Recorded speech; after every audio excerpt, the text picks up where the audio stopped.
Earth Debate, Uncut and After Show.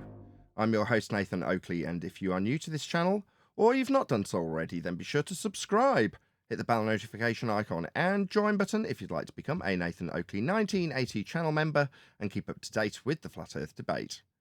If you would like to support the channel, there is a super chat that runs alongside each of these shows while they premiere, and there's also a PayPal, Patreon, crypto and thanks button in the info box below the video.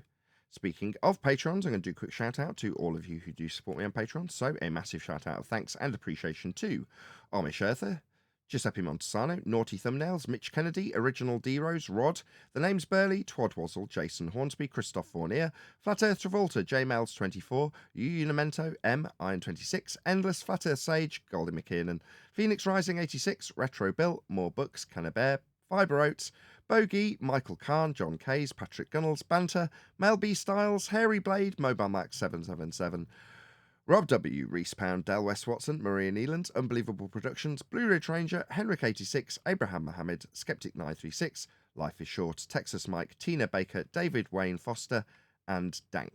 So another massive thank you to all of you for supporting me on Patreon. Now I will hand over to whoever is in Discord and Google so you can enjoy their dulcet tones while I set up for today's live show.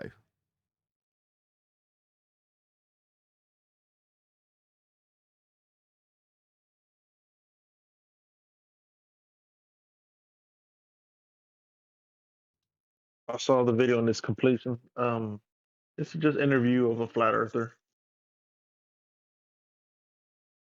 Okay. and of course, the guy starts out all right, then he starts saying some bullshit, and then what do you know? He was molested. So basically saying all flat earthers are molested and shit. What? Okay, as we're recording, Yeah, don't repeat that, but fine. Yes, I got the sentiment.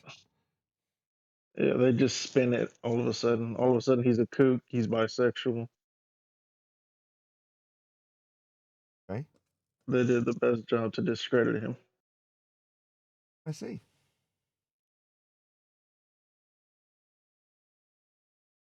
A glorified personal attack on a flat earther as an individual after he personally disseminates his kooky ideas.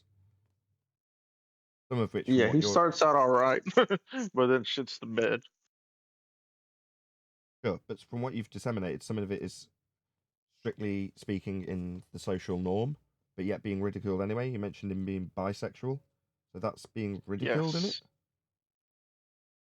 Yes. The way they presented this, yes. Right. So, in other words, if you're a flat earther and you're bisexual, then there's perfect grounds to attack you for that, because it's not that you're a bisexual and therefore protected by LGBTQ. You're a flat earth bisexual. That's different. Very different. Yep. Yep.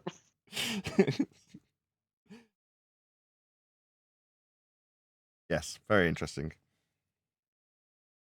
You know what was weird? Like, well, not weird, but very predictable. How come every time we watch one of these superhero team up movies, the Asian guy, he's the tech guy.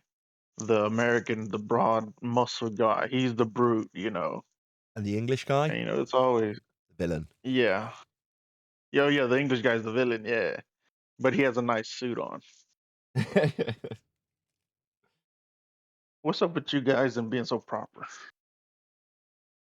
I don't know. I wore a suit when I was in sales, where every other When rep you for were a every other villain? company didn't. So, I mean, maybe I can speak to that because I wanted to be representative of the company that I was representing. And because it was a very, very expensive company, or the products we were selling were very, very expensive, you had to kind of create that aura around not just the product, but the That company illusion. itself. Well, it wasn't an illusion because the company was well-to-do and posh and did have expensive, rich customers. So that kind of flowed through the company generally speaking. But no one else at the office was in a suit. I was out on the road, but I'm representing the company. So for me, that was the reason. But like I say, all of my counterparts, none of them were out in suits. Like literally none of them. I was the only one. But I come from a background in sales where every job I'd done, I was in a suit. So it didn't matter if I was an estate agent or a recruitment consultant or a temporaries controller manager, whatever I was doing, I was in a suit.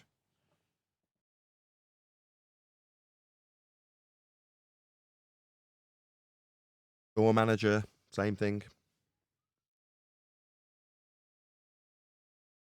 Yeah, for me, it was just being in a suit was just normal if you're in business. So what's your dysfunction, Nathan? Why are you a flat earther? Are you Muslim, bisexual? What are you? I'm a transgender Jewish Muslim lesbian, obviously.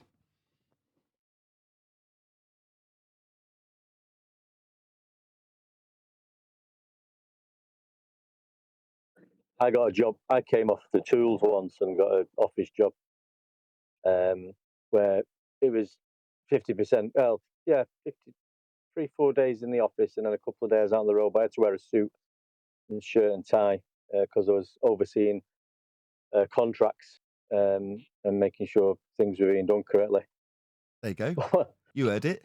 He had to wear a suit and tie because he was looking at paperwork. Isn't that obvious? That demands a suit and tie. I'm not gonna trust a guy with the reports if he doesn't have a suit. Precisely. A suit on. Who's going to trust a bit of paper handed to him by a man that's not in a suit? But what I found is it changed my personality a little bit. I started thinking I was a little bit above everybody. Did you feel a little bit taller? Did you feel a little bit taller? No, I did. My family picked up on it first because I started speaking to the people I was sort of overseeing and dealing with. I started speaking to them in a little bit of a tone, and even my walk started to change a little bit. You started folding your napkins. But my family noticed it and they said, "What's going on with you? You're coming home and you sound different and you're acting different. Where's the man in the van?" That's what they used to say. "We want the man in the van back," because I used to drive around. Anyway, I did leave that job eventually, and now I'm back to being the man in the van, wearing work pants and sweatshirts. We're back to the blue collar, right? Back to the blue collar, yeah. I like the blue collar work. So after doing all those rep jobs and managers jobs, like there was a transition point that I wanted to go into YouTube. So all the way through being a rep and all the way through being a store manager, I was making YouTube videos for like several years. And I was like, I want to transition into this. And the only way to do that was to do more menial work, as much as that might be a horrible word for some. But when I went into exactly you, on the vans, so I was doing blue collar work, delivering groceries, and that was part time, purely so I could dedicate the other half of the time to making YouTube videos and have a soft transition. It's tough times, man. We were so poor. It was really hard, and we had to put a time limit on it. I was just going to say, we had to put a time limit. Me and my wife were like, look, this YouTube thing has to work by X date. And if it doesn't, you've got to do something else. So it's like, got to make a success of it by this particular point. Otherwise, we'll just go into actual poverty, not just really struggling. That's tough right there. That's tough. Putting a deadline on your experiment, Well, on my YouTube career, there was a deadline for it to be profitable. My wife was like, if it's not You know what I profitable like, by this Nathan? point, What I just been watching. Go ahead. I was just finishing off the sentence. My wife was basically saying, if it's not profitable by this point, obviously we can't survive. Well, you can't just keep pouring your life into something that doesn't give you a return. You've got to draw a line somewhere. But before we endeavour to do that, i.e. transition to full-time YouTube, for me, there's got to be a deadline. There's got to be a point that we say, no, at this point we stop, or I stop, because it hasn't been successful. Obviously it has, but it's just remained on the scraping by point for the whole time. I was going to say, you know what I like on TikTok? I follow this guy. Now, I'm not interested in the subject, but it's a blue-collar guy. He has a van. He fixes AC systems, and he does service calls. And the fact that he knows everything, Nathan, everything, knows how to give a price, a quote. He knows the capacitor of these. I mean, it's a simple once you're a year on the job, but the fact that a man in his craft just knows everything about one thing. He probably doesn't know how to fix his own car, but when it comes to the AC things, there's something respectable and commendable that I look up to about just a guy that knows his fucking job. Like the guy knows everything Sounds like about you're talking about my brother. particular thing. Yeah. Sounds like you're talking about my brother. That's him with air conditioning. I hear him on the phone with people in New York what do you call it? Troubleshooting a unit from Alabama on the phone. But what I am though, I'm more of a jack of all trades. I know a little bit about everything. I'm smart enough to know I don't know this information here. Like, you know, a PC guy, I know most of the things, but then I'd probably have to I have a friend that does know, you know. A rich man once told me at the casino, he says, not the grades you make, it's the hands you shake. Yeah, it's Yep. not what you know, it's who you know. Yeah, that's very true. Somebody Everybody's once one told me meeting away. It's 1% knowledge and 99% bullshit. Is all you need. And here's the thing too. He said, you know, that blue collar guy that, you know, I look up to, you know, or just I respect, probably doesn't have that many phone numbers in his thing, you know, because he's so focused on one thing. Basically telling me, you know, you'll never have it all, kid. You know, I you know, pride myself on knowing a lot of things, man. But am I specialized in one thing? No, man. And you know, that's what I yearn for. Like, man, if I was an expert in one thing, I think that'd be real cool, you know. But I'm like, nah, but I'm more resourceful than these blue collar guys. Why? Because I'm not, you know, milling away at that one trade. Well, you know, it really as says fun as it is to something talk about about your field. sorry to interrupt. As much as it's fun to talk about our respective trades or previous trades, I was kind of hoping it would link back into what we do here, but it didn't. So just want to kind of hopefully curtail it back into what we do here. I was trying to. Good morning. Good morning. Hey, D Rose. Jack of all trades. What's up, John? What was John gonna say? I was going to actually try to link it back because if it's about who you know, then your job isn't important. You don't matter. You're dependent upon other people accepting that you're important, but you serve no purpose. Here, it's about the information. Nobody really cares who you are. So if your information is correct, you know, you'll win the argument. So, yeah, that who you know thing is only partially true. Yeah, but you know, most people, let's say most high earning people, make their wealth, their job is mostly just communicating with other people. That's all. Are they doing something? Probably not. They're probably just informing one person about another person, and that's pretty much how they go about their day. Well, I mean, you can Right, but oversimplify a here lot it's of. not about I don't know about that. Yeah, I was going to say you're oversimplifying quite a lot of things, but I think what Like John's trying to. managing, pretty much managing. Yeah, but I'm trying to segue away from the job analogy back into what John's trying to do, which is say here, it's not necessarily about who you know. If I was best buds with Eric DeBay, would that make my flat Earth information any more credible? No, it wouldn't. Now, obviously, if Eric DeBay is currently in the process of telling everyone I'm a scammer, then that's obviously going to be detrimental. But it doesn't necessarily mean that it'll credit my information by being on someone's side, is John's point, I believe. John. right. It's about your information. It's not about who you are, who you insult, or who you don't insult. It's not about those social things. It's about whether But your that's the problem. information is correct or not.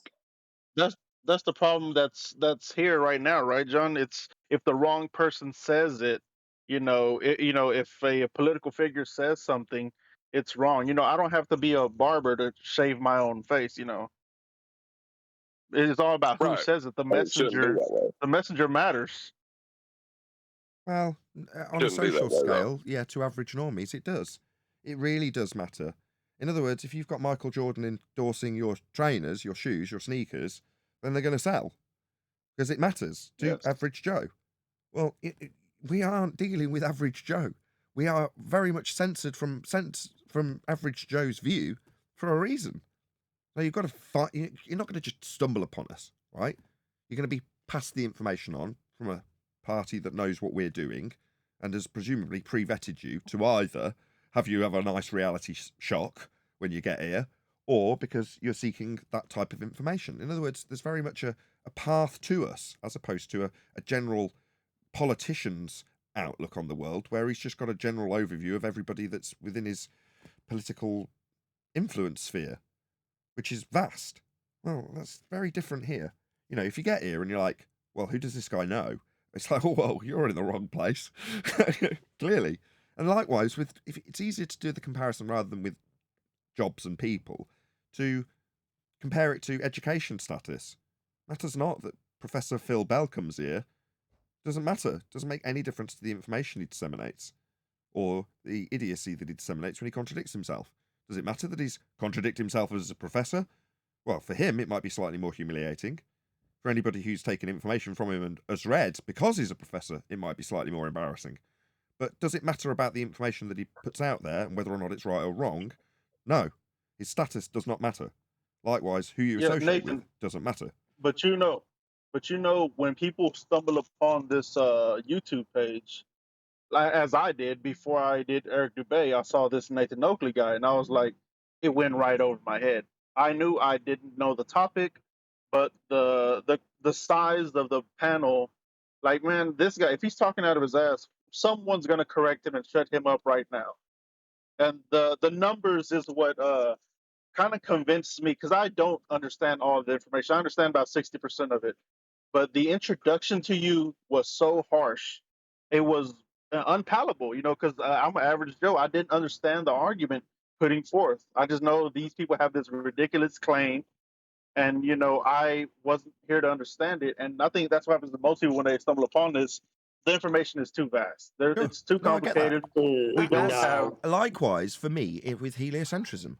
So there's me, first foray into this discussion, and you come across Earth discussions, who occasionally gets referred to by Quantum Eraser as erectile dysfunction because the channel was called ED, or ED 2.0, or whatever. The point is that it was a whole bunch of ballers, pretty much like us. But ballers, it's the baller equivalent, if you will.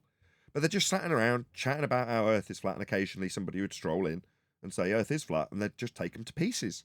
Really easily. Now, me, I thought I was fairly well clued up about the heliocentric model and my understanding of my belief that I didn't know I had. So when you come to this discussion, you're like, no, I know my stuff, I know my space, I know my heliocentric religion, I know my orbits, I know my orbital mechanics, I know my Einstein, I know my difference between a horizon that's not going to be giving you an Earth curve at 40,000 feet versus a horizon that will. I thought I knew my stuff. Then you come across Earth discussions, and they're talking about heliocentrism at a level that, at the time, so far over my pay grade, it was intimidating. Because half the time, you don't even know what they're talking about. What half the words mean, let alone how it all strings together to mean anything. Very, very Don't believe intimidating. that. Yeah? So the introduction matters. That's what I'm trying to say. I don't believe that. No. I didn't get to make my actual point. The intimidation factor isn't their fault that you don't understand what they're disseminating in Earth discussions about heliocentrism. If you don't understand advanced heliocentric concepts, you've got to get a refresher course, if you've previously been taught it, or an introductory course, if you haven't been taught it at all. Now, we aren't Introduction to Flat Earth here. Now, I accepted that many years ago. You can't both be open to everybody in terms of your ease of digestion. Obviously, I want to make every piece of information that comes out of this show as digestible as it possibly can be and as concise as it possibly can be, but you can't do that to the level of appealing off the cuff or off the bat to Joe Normie who's never heard anything about this subject. You can't be both. You have to pick. Yeah, but they could put it together. There's certain types of language we use here that might not be understood, but you stick around for a while and you do catch on and you do learn. The housekeeping questions are educational. Well, just think about Earth discussions, right? How many times when they were talking about orbital mechanics did they reference the plane of reference, right? Or talk about the plane of reference to get the measurements that they're going to apply orbital mechanics to? And nobody even caught it because they were intimidated. Right. When they start asking you about how you're going to be getting an angle from a flat Earth, you can't get an angle from a flat Earth, and then they show you an angle that's coming from parallel lines that they babble on about for 2 or 3 minutes, and then show you a flat plane in the middle of a sphere Earth, and you literally don't understand the first thing about what they're describing when they just detailed this parallel light coming to the surface transposed to the middle so it works with the sphere of the heavens. None of this makes any sense. But they're telling you, this don't work on a flat Earth. How does it work on a flat Earth? And because it's so intimidating, you don't go, well, you're using it on a flat earth at the center of your sphere because you haven't got a clue. You don't know your arguments. You're not going to recognize that they're using a flat earth straight off the cuff. And if you go, well, I would need to know how to overcome that argument, and then you come here and listen to us talk about it for one show, there's a good chance you won't understand what we're talking about either when we cover the same exact subject. So, listening in 10, 12, 13 times to the same thing being repeated is how I learnt about it. The very patient quantum eraser sat with me. Believe me, when people give me crap because he's being fundy muted or talked over or not being understood, people think he's not a patient man. Bloody hell, I can speak otherwise. For the level of a patience he had with me on a one-to-one level, when I'm going, thank you for that 6th repetition in the exact same words. Now can you say the same thing again in slightly different words? Because I still don't understand. They go, yeah, and try and rephrase it in slightly different words at my behest because I still didn't get it after the 6th time or the 7th time or the 8th time. Yeah, and after about the 10th time, you start to get it. Now, I can't take what I've taken in from those lessons with Quantum Eraser, package them up in any other way than we do already. That's how we do it. Now, if you're, no offence to you, going to say, well, I just didn't get it as a normie when I first got here. Really sorry. There's not a lot I can do about that. Really, there isn't. And if there is something to do, I want to do it. Don't get me wrong. It's not that I'm just defensive about keeping us complicated so we're the cool kids with the complicated words. I want to make it simple. I want to make it appeal to normies. It's just most of the time, even the simple stuff doesn't. It's too complicated for most people to understand, even at the most basic level of the argument. Not if they stick around. Sorry, John. Well, I was going to say, like with triangles, right? Trigonometry is the study of triangles, and you use triangles in celestial navigation, but you're not actually talking about the height of the star. So it's not trigonometry. It's hard for normal people to understand that or accept that the stars do not obey our ideas of geometry. Not to mention the fact that half the people watching you are normies can't remember what trigonometry is. Like they can't remember what science is. So they're trying to wrap their head around trig and go, oh, I vaguely remember doing this in high school. They can't even remember the concept of it. They've got a refresher course in the trig itself to understand how it's not trig. And with some people who aren't stupid, as much as we will call Bev stupid, there are aspects of what Bev does that demonstrate he's definitely not stupid. He does understand these concepts, some of which are quite complex. Yeah, when Bev gets here and goes, I don't understand why the ground position for the stars on the ground, you go, no, because it's not that simple. Yet you do understand trig, don't you?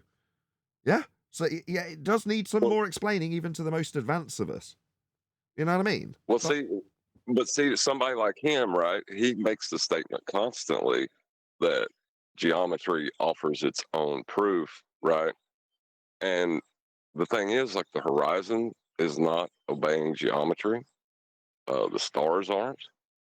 And if you have as the basis of your truth geometry, that's disturbing to you. It's hard to accept it. Yeah. Unfortunately, like you say, the world that presents itself to us isn't as clear-cut as being able to just put it down in mathematical terms that are nice and basic. There's only so far Euclid can go when you've got things that influence reality, not only from a quantum level, but right up to a visual level. So yes, you can literally have an alteration to the outcome of something based on whether or not you are aware of which direction something's going to be traveling in, or which direction or which path, more specifically, it's traveled through. In the case of quantum mechanics, that basic principle is advanced as with computing. So at a fundamental level, when you extrapolate that into the much more wider reaches of our known reality, it comes back to, does a tree that's out miles beyond where anybody knows it even exists make any noise when it falls? And the answer to the question isn't as you might expect. The answer is there isn't a tree. It doesn't exist. Until someone's gone out there and actually manifested that as a reality, what we actually experience only exists as probability until someone has information on it. In other words, information itself is the arbiter of a lot of our reality. Again, for most people, that's going to be so difficult to digest. You mean that there is actually Well, a causal influence in your knowledge? Yeah, absolutely. What you know affects reality. That's right. well, the way that question's introduced is the informational paradox, because if you don't know the tree exists, how can you discuss the tree existing, right? Exactly. So a lot of people can't get their minds around that. Yeah, deep Uh, philosophical but concepts. Hold on a second. Deep Hold on. philosophical concepts that translate into scientific validation that advances humanity. Now, while those concepts can be detailed in a way that is philosophical, you can also boil them down to cause and effect relationships that are useful. So, yes, it seems to Joe Norman, you might be listening to this like, what the hell are they babbling about? You're like, yeah, that's how it comes across when you're talking about quantum mechanics. Some of it's quite complicated. Far more than I can disseminate 90% of the time. I've got enough to get by in a conversation, that's about it. But when it comes to the visual representation, John just detailed the stars and the horizon. Perfect examples. Right? They don't comport with geometry. The majesty of how the stars behave is way beyond anybody's comprehension. We can track the patterns. Is that it? Is that what we got? That it? That's what we know about the stars? It's pathetic. Our limited understanding of the stars is sad. But with our... Right, we don't even know what they are. No, precisely. But with our really limited understanding, we've extrapolated enough out of it to find our way around, based on where they are, based on knowing where they'll be. You know, that's what we've got from our very limited understanding of them. Same goes for the horizon, right? We can make our predictions based on what the horizon will do, but it doesn't often do what we expect. We've got to mitigate for that if we're utilising it in any way. Meanwhile, on one side of the argument, it's a physical hill getting in the way with actual maths for it. You're like, that ain't the way the horizon behaves. Ever.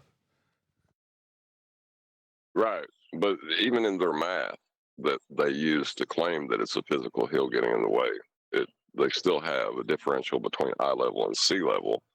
And then they calculate that curve below sea level. They still have to use a flat earth for it. That is not easy for people to accept at all. No. Agreed. But, you know, taking people into a different paradigm from their original bullshit that they've been programmed with for the majority of their life is just not our job, you know, and no, we can't be at the tip of the spear and be enticing people with a curled finger into this subject matter. You know, you're one or the other as far as I'm concerned.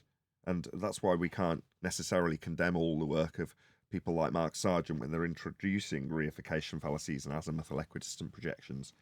I understand from having the conversations with Mark Sargent personally over a table when I'm moaning about it to him, how he justifies it and why he justifies it. And I accept it. Yes, there's going to be a certain element of feast and nonsense that's introduced when you take someone from one paradigm to the other. And it's the only tools that we have if we're Mark Sargent doing that. So you have to utilise what you have at your disposal if you're trying to change someone's paradigm. It's not an easy thing to do. Once that's happened, or once you've braced against it, that's where we come in. Right. Well, see, the thing is, like with the orbital model of the electron, right?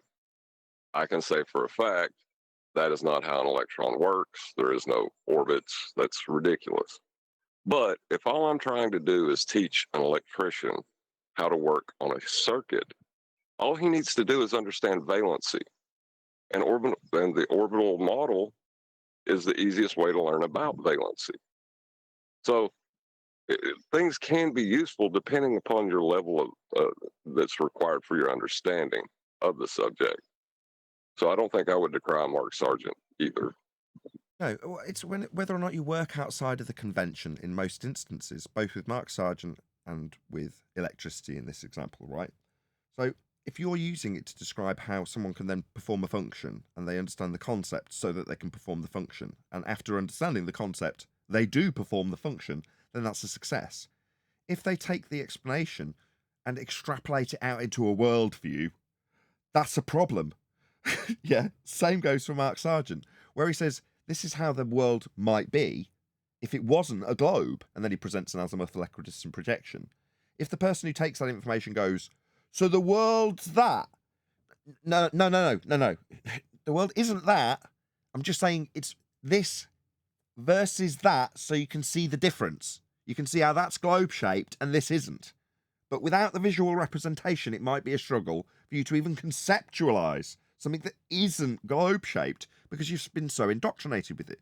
Now, that's not even paraphrasing what Mark said, but when I pointed out that, it is dangerous to use things like the azimuth equidistant projection for all the feast of nonsense reasons we give regularly, he had a justification that I accepted, and I'll stand by it now that it's been given to me. And I also have to accept that I can't have it both ways. I have to accept my limitations as well, when I'm not appealing to average normie who might stumble across us. The fact that it's so few far between anyway is, I know you've just given us an example. Is it Gene that gave that example? But yeah, there are going to be instances, but you're still here. You know what I mean? You're presumably learning stuff. Good morning. Morning. I got your video for today, Okay. and you're going to love it. What's it called? It's called How Do You Use a Sextant to Measure Celestial Altitudes of Heavenly Bodies, Sun, Moon, and Stars? And there'll be a image there that you're very familiar with. And a confession as well. Oh, this The looks like... Brian, Okay, this is going to be where we got some of these diagrams from, isn't it? That I use in my screenshots. yes. But also... I've already given it a thumbs up. I must have watched this already because it's got a thumbs up from me. Well, I think I've shared it with you before in the Quite past, possibly. obviously, but... It must be because I've given it a thumbs up already, so I've definitely watched it already, and I've also liked it. There's a good chance there's a comment on it too. I'll have a look in a minute. In the heels of what Brian was talking about yesterday, is the perfect video for today. Okay, cool. Dip correction. Yeah, But now I know what happened yesterday. Ooh, but in a different way.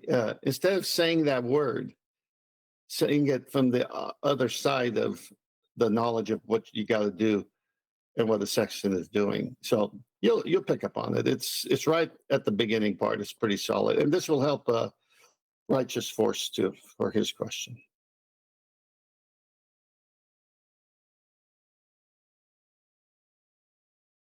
Cool.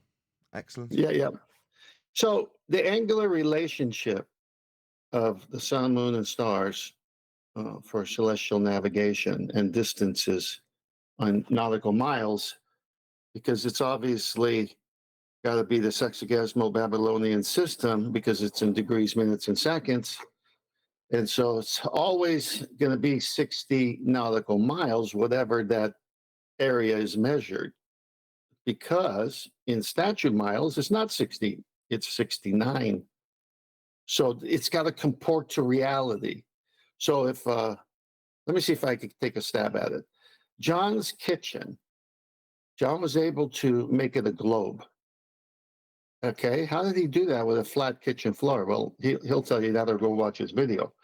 But if that ratio was 0 to 90 and then 90 to 0, the common point would be 12 noon or noontime, the highest in the sky time.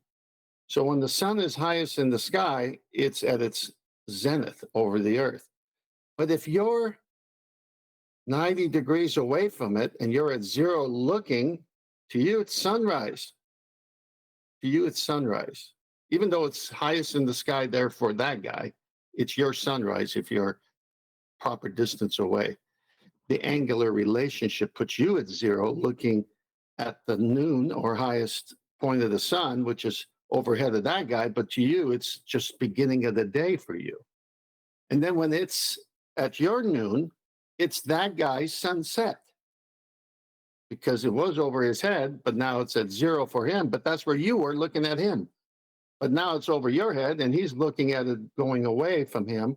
So he can't see it much more, much like how they got flat earth angle measurements to Polaris for the globe, 0 to 90 for latitude. So then it's just how it goes 15 degrees an hour. How much does that cover? And as it drops in the sky visually, because it's going away, it's getting lower and lower to the horizon. What is that in miles? What is that in nautical miles? This is all that's going on with the angular relationship. That's why in the old days, they would stretch out their hands, make a fist at the horizon, and that's 10 degrees. The average hand was going to cover about 10 degrees. And then they could say, well, that star is 10 degrees above the horizon. Well, if they were at port and they wanted to get back to port, they would use Polaris because it was always steady for them. And they'd say, all right, the fist, and they just do it and say, okay, we're at 40 degrees above the horizon is Polaris. So if we want to get back home, Polaris has to be at 40 degrees going this direction. And if it's higher, we're going to miss it. If it's lower than that, we're going to miss it. So this is how they did it before it became more of a routine now. So it's not for how high in the sky it is, like 93 million miles stuff. It's angular relationship. That's all that's being used for. That's why the trig is not for the actual height. But it's a right angle. But obviously, when you take the angle to that sun and bring it down to the sea level, you're automatically then giving it a distance, aren't you, from the GP to observer? So you're saying the sun is that far, not high, that far away from you. You're turning it into GP. Yep. It's the yeah. GP of the sun. It's highest position over the Earth at that time to you. It's zenith to zenith distance. Let's put it that way. That's why the co-altitude is called zenith distance. It's the distance between two zeniths, the sun's and yours. That's why if you don't use a sextant and you're on land and you could use a plumb bob, you're going to get that 40-degree co-altitude off your zenith. But if you're at sea, you can't use a plumb bob to find out your zenith. So you get the zenith of the sun over the horizon and get perpendicular by rocking the sextant. So now you've established the zenith of the sun, and it's 50 degrees above the horizon. Well, how do you get your zenith? Well, you minus 50 from 90, it's 40. And there it is, 40 times 60 is 2,400 nautical miles. So it's another way of getting your zenith without having a plumb bob to establish your zenith first. It's a zenith to zenith distance. I think what I was trying to say was some of these globers, when you talk about when I say distance, I don't mean the heights of 93 million miles. This is some of them are discussing that because I don't know if Jeff Tribe thinking was on about it, but we that by doing that we're saying the sun is a certain distance away, which we are doing, aren't we? Good morning. Good morning. Hey. Yo. What's happening? What's happening is we're going to be covering a video that we've presumably looked at least I have, at some point in the past, which contains a lot of the thumbnails that we use. So I'm going to bring up an example, right? We will get to this after housekeeping. Oh no, it's clicked on the video. It doesn't want to show it me. I'll have to show it in Skype with all your text attached either side of it, I'm afraid. But if you can probably see on screen now, right, you can probably see this diagram. This is taken from this video. And it's basically this mariner's description of how you do celestial navigation. He goes through every aspect of it, detailing it flat.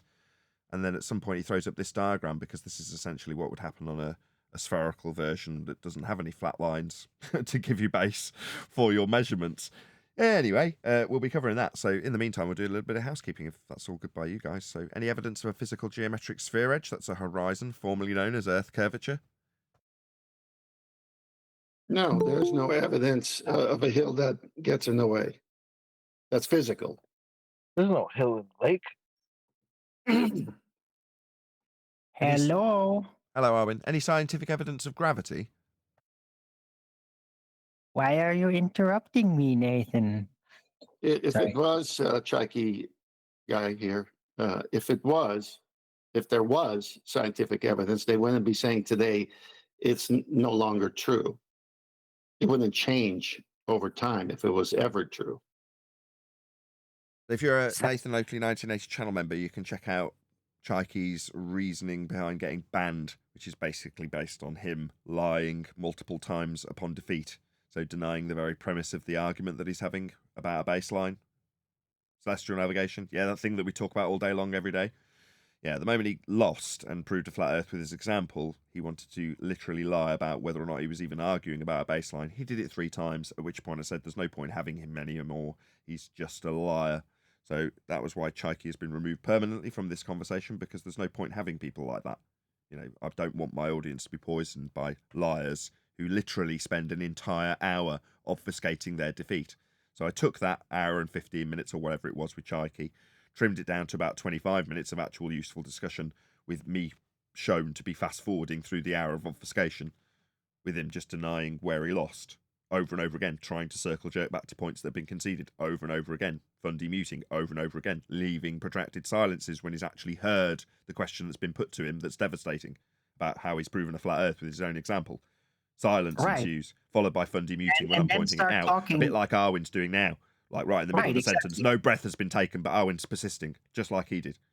Go ahead, Arwen.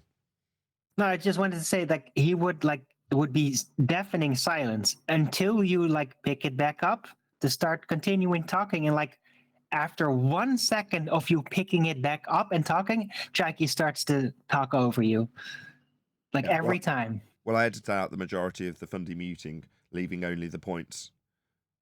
Obviously, there's got to be a certain amount of Fundy muting left in the edit, so it makes sense. So that was done. Took a long time to edit, actually.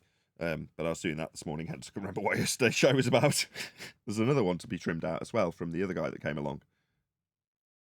I watched that. It was a good video. Did that happen yesterday? Did this happen yesterday? Yeah. Yeah, and it's about time because as much as we like Chaiki type people coming here, if they end up just being a troll and getting that groove of theirs, it's not worth it.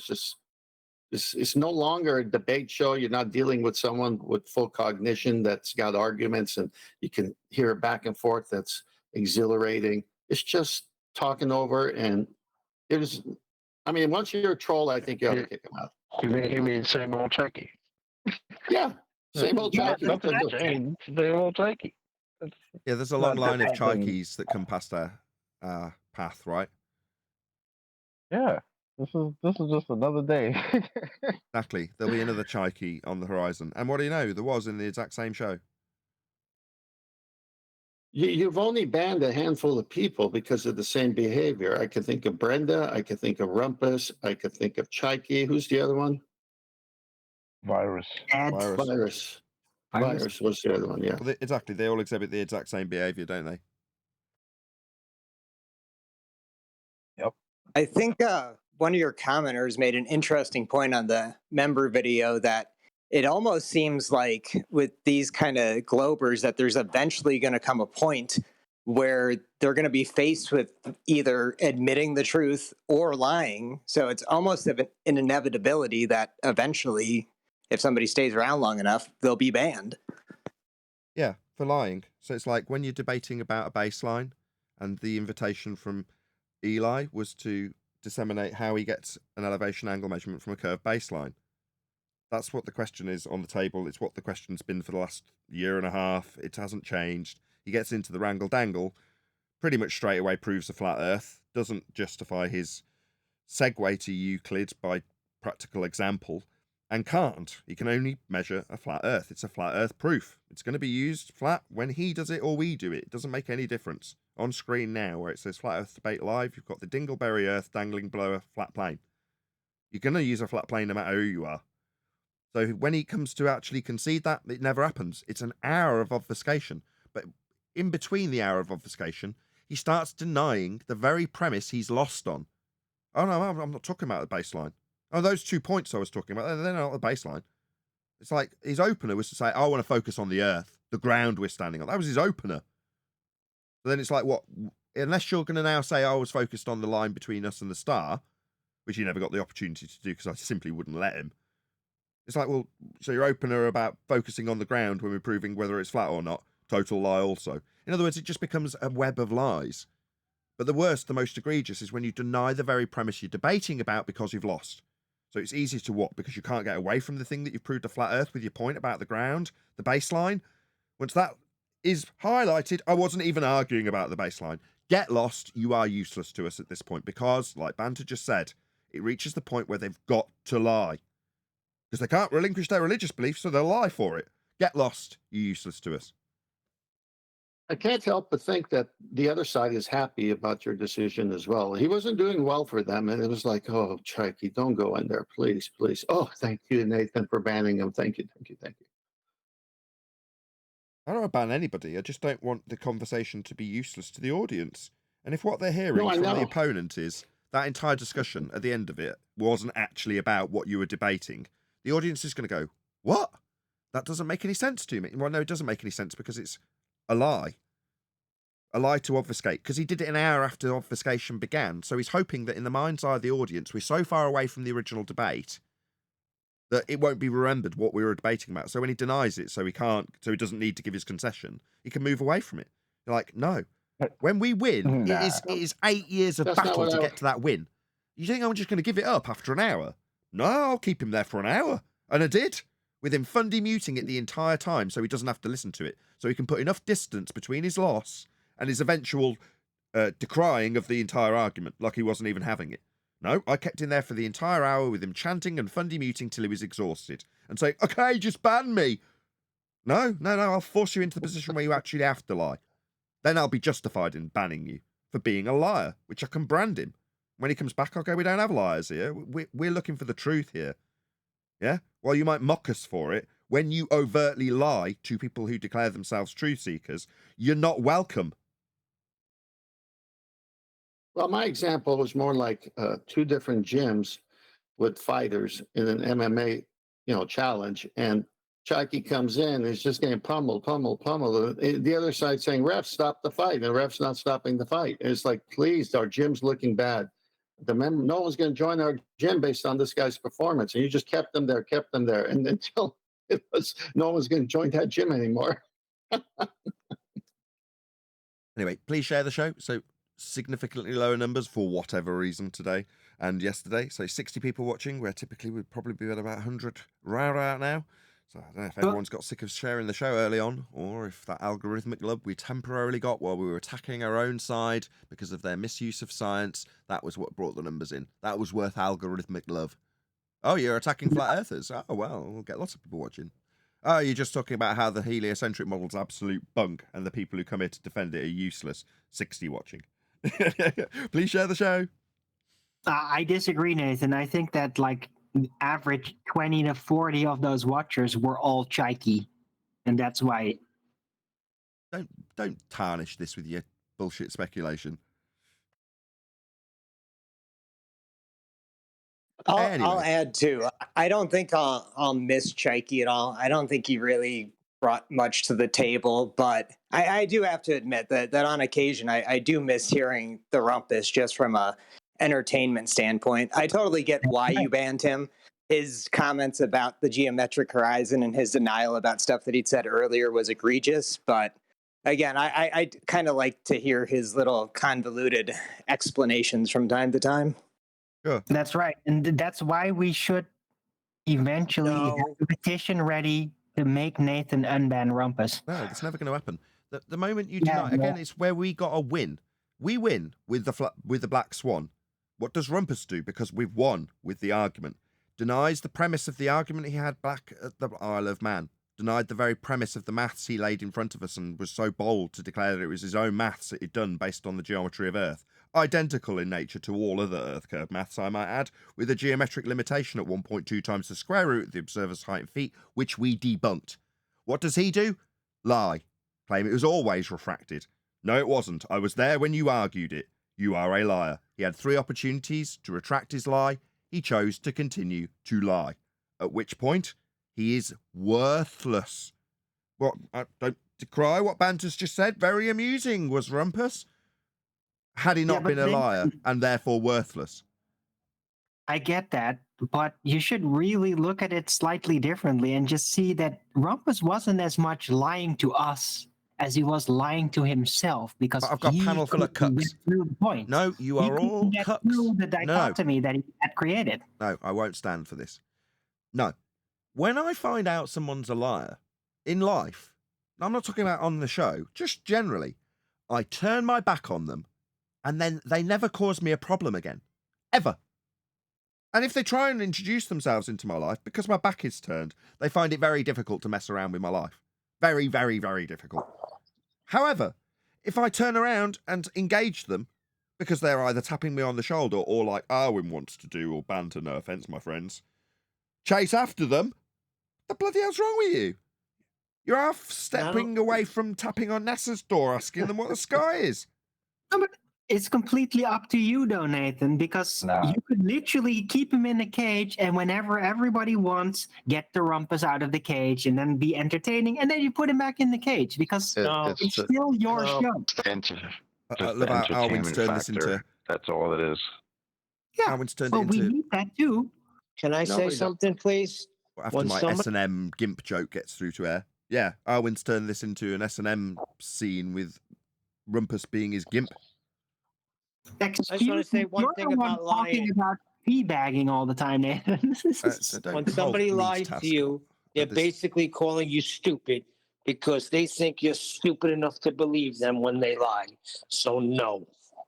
No, that's projecting. They're lying. No, when somebody lies to you, they're calling you stupid. They want reality to bend to their will, to their lie. They want it to be real. They're not lying because they think you're stupid. They're lying because they want you to believe that which they believe and they can't deal with. When you lie about your time on a job, you're telling your boss, you're stupid enough to believe me when I tell you I work 60 hours.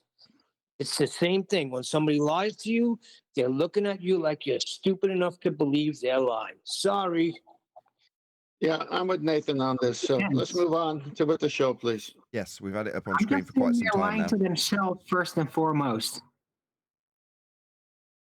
Going to give up on this video for a little That's bit. An aspect of it, Arwen, but let's move on. Yeah, exactly. You tried that. I've tried that. This is obviously not an exhaustive conversation, and Neil is keen to talk about it. So this is his realm. Let's have him have his opportunity. No, I'm done. I'm done. I just said I agree with Tent. It's an aspect of it because you're believing your own lie. You're lying to yourself. Yes, we know. Rumpus is annoying. I was never able to hear one word. Every time Nathan tried to expound on something, he would rumpus. That's how he got his name. We do not need him here. Goodbye. Mute. Anybody else got anything to add on this? Go on ahead. Yeah, I wanna debate with you on the video that I just posted in your main chat of Discord. That is a short video, so if you can play, because in your debate in 1943 debate, right? So in that debate you made a clip on me, but the video you was showing, that was not the video I was talking about. That was the same video. I posted that short video just in your main chat right now. Remind us what the argument was about. Yeah, the same argument of downward, why the helium balloon is going in all the directions, that kind of. So you think helium balloons go in all directions? Yeah, because I have the demonstration, and in that short video, if you can play, because what you showed in the clip when you posted that after with the debate with me, you posted another video that I was not talking about. I was talking about that video that I just posted in your main chat, and that's a short video, less than a minute. Do you recall the actual point that I refuted your claim with? Can you repeat back to me how I refuted your claim? Because it matters not what video I used. Yeah, because you think that if there is a downward vector, then the shape should be changed, then the balloon shape should be changed. But it's not like that, because the downward vector force that is putting that balloon, the weight of that air, right? It's very less. It will not distort the shape of the balloon. That is a matter. That is made out of a matter, right? Material. No, elastic material. That was part of my argument. Nathan, thank you, Chocolate. Thank you for making this uneditable. Thank you. What's up? It was the balloon in the vacuum chamber. Yeah, I know. Thank you. Oh, okay. No, that wasn't my argument. Part of my argument included the idea that you could have the balloon squashed at the bottom to example my main point, which was the balloon itself is a container, and the gas inside that container has expanded into its containment, which would be the balloon, equally in all directions. There is no downward bias for the gas that's pressing up on the top of the balloon, forcing it to expand out and up. The container itself demonstrates the gas is moving in all directions inside the containment of the balloon. Then I exampled, if it wasn't the case, then you'd have a downward bias. You wouldn't have it with gas going up, it would all be going down. But the very fact that there is a pressure on the top of the balloon, well, what's the weight of that gas when it's going up to press up on the balloon and expand it up and outwards? Obviously, there's no downward bias. You can't ascribe a downward bias to a gas particle that's pressed. I hadn't finished. I hadn't finished. I hadn't finished. I hadn't finished. What part of I had not finished do you not understand? While I reiterate my point that you failed to paraphrase. Do you think that requires your interruption, New Moon? I want you to try that again without the interruption from you? Makes me think you're not listening, given that you've paraphrased incorrectly back my rebuttal. So I'll try again. There is no downward bias for gas particles that are going up, pressing up on the balloon in its containment, the balloon. Your argument was to take the balloon, a solid, in a vacuum, and ignore the fact that inside that containment of the balloon, the gas is expanded in all directions. Fact. That was my argument. You failed to paraphrase it. Now that you've failed twice and interrupted me, I'd like you to paraphrase back my actual rebuttal to you. That would be that the gas is obviously not subject to a downward bias when it's going up to push the balloon up and out at the top of it. That's not a downward bias. You can't ascribe... Third interruption. You can't ascribe... Third interruption. Third interruption. You cannot ascribe a downward bias to gas that is going up in that containment of the balloon. Can you paraphrase that back to me so I understand that you understand it now? Entropic principle totally addresses my point. No, I'm asking you to paraphrase back my rebuttal to your point that the balloon goes down in a vacuum chamber, but the gas inside the containment of the balloon expands in all directions. You seem to have ignored it. Entropy. I'm not ignoring it. You are ignoring entropy. Okay. Your claim isn't entropy, my friend. Your claim is a downward bias. That's your claim. Your claim is not entropy. Your claim is gravity and a downward bias. Now, if there is a downward bias... Is it just Fundy muting every time I talk from this point forward, Newman? Every time I make my point, you're going to talk through the top of it at the end of it? Is that what's going to happen from here forward, Newman? Okay. Not okay. You are being what's known as an arsehole. That would be to say you're talking through the top of the conclusion of my statement every single time I make one. An acknowledgement of your arsehole behaviour would be nice before we move on, so that you can acknowledge you're being an arsehole and stop doing it. New Moon, I'm requesting for your affirmation that your behaviour, chanting over the top of the conclusion of every statement I make, is arsehole behaviour. Can you acknowledge your arsehole behaviour before we carry on with a reasonable conversation that's not with an arsehole? You. Can you acknowledge your arsehole behaviour so we can move on with this discussion about the gas moving up and pressing up that isn't biased downwards in the balloon? Do you want to acknowledge your arsehole behaviour so we can move forward with the upward moving gas inside the balloon, New Moon? Yeah, that is because of second law of thermodynamics, the law of entropy, where what says that you know that you will know it's based on that. So dispersion, gas expands equally in all directions. Yeah. So if the sky was a vacuum, then the gas we breathe would expand in all directions into the vacuum. We'd all be dead.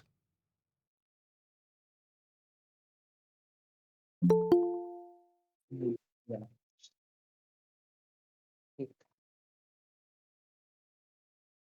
You were saying?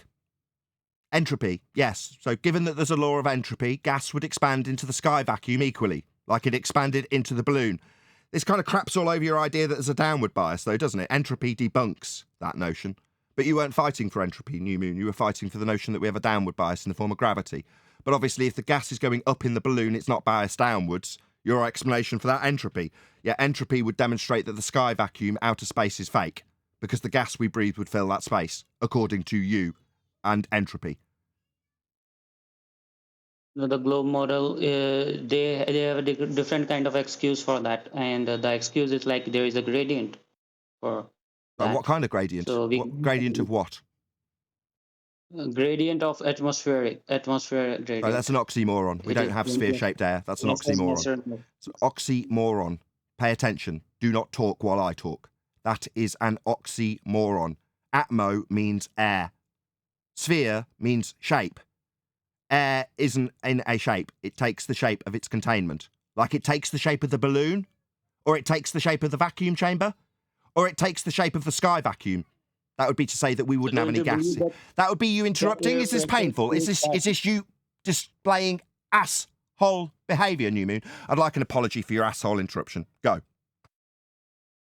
Yeah, I apologize for that. But For your what? For what? For what? What are you apologising for? You're apologising for being an asshole. Correct?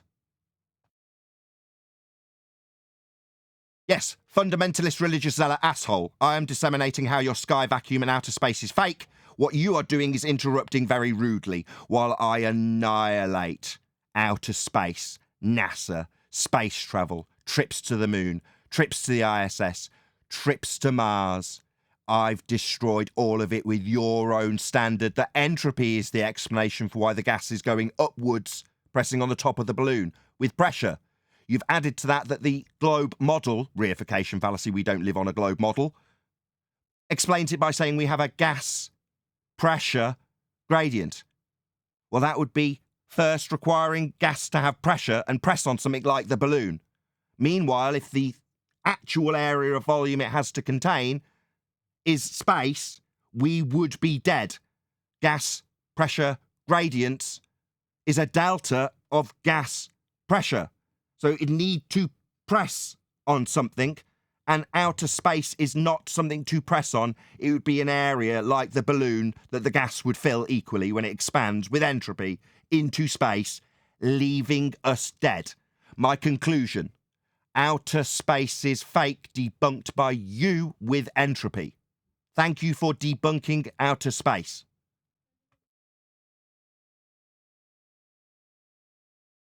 Oh, why you're thinking that I'm trying to debunk those space? Because I also don't believe in a space.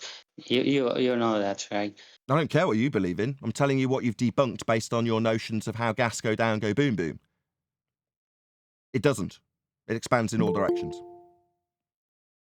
Yeah, I guess expands in all directions, and it's very easy to understand. And yeah, but I'm your not claim saying is that the downward vector is a very kind of like, even if it is like what we say a kind of force, or there is some kind of um, there is some kind of like there is a magnetic like magnets always move to the north, right? So why it is just because of magnetic field. So there may be some kind of field, some kind of gravitational field that is coming upside down, and every matter is attracting with that kind of field, right? And that field could be anything like a unknown field or a electrostatic field or some kind of other fields, right? I don't know about that, but that exists for real. That's why things goes down. And yeah, and the video you are not sorry, playing, I think just you gotta have seen control that my video G plus already. panel who cannot shut up. That video was showed on Globebusters. I think Jaren showed that video, and Sorry, I put that video. let me know when you're done. But yeah, I'm waiting for get a word in edgeways, because you based this entire babble on there being a downward bias. You said when there's a downward bias. So I was going to interject and ask you, what downward bias would that be when detailing the gas that's pressing up on the balloon in your example? Tell me about the downward bias you're assuming for that gas particle, please. Yeah, if you play that video, that's why I came with I didn't ask for you to demand what I do when I produce my show. I asked you a simple question about something you inferred when you described something that Globebusters and their nonsense shite with ether and electrostatic forces and ether and background bollocks. All that crap that you spurted was based on the premise that there's a downward bias. No. Don't interrupt me. Excuse me, asshole. Don't interrupt me while I take apart the base premise that you started your nonsense waffle with about electrostatic forces that you may or may not know are there. I urge you, babble on based on the pretense that we've got a downward bias. Now, I'm redressing what you said based on the very first statement that we've got a downward bias that I've already debunked. And I'm going to ask you, based on the debunking I've already employed, about a particular set of gas particles that are pressing upwards on the balloon in your example. That, I preface, does not require you to tell me to put on a fucking video. It requires you to answer me about the downward bias you infer in the gas in the balloon that is going up. Go.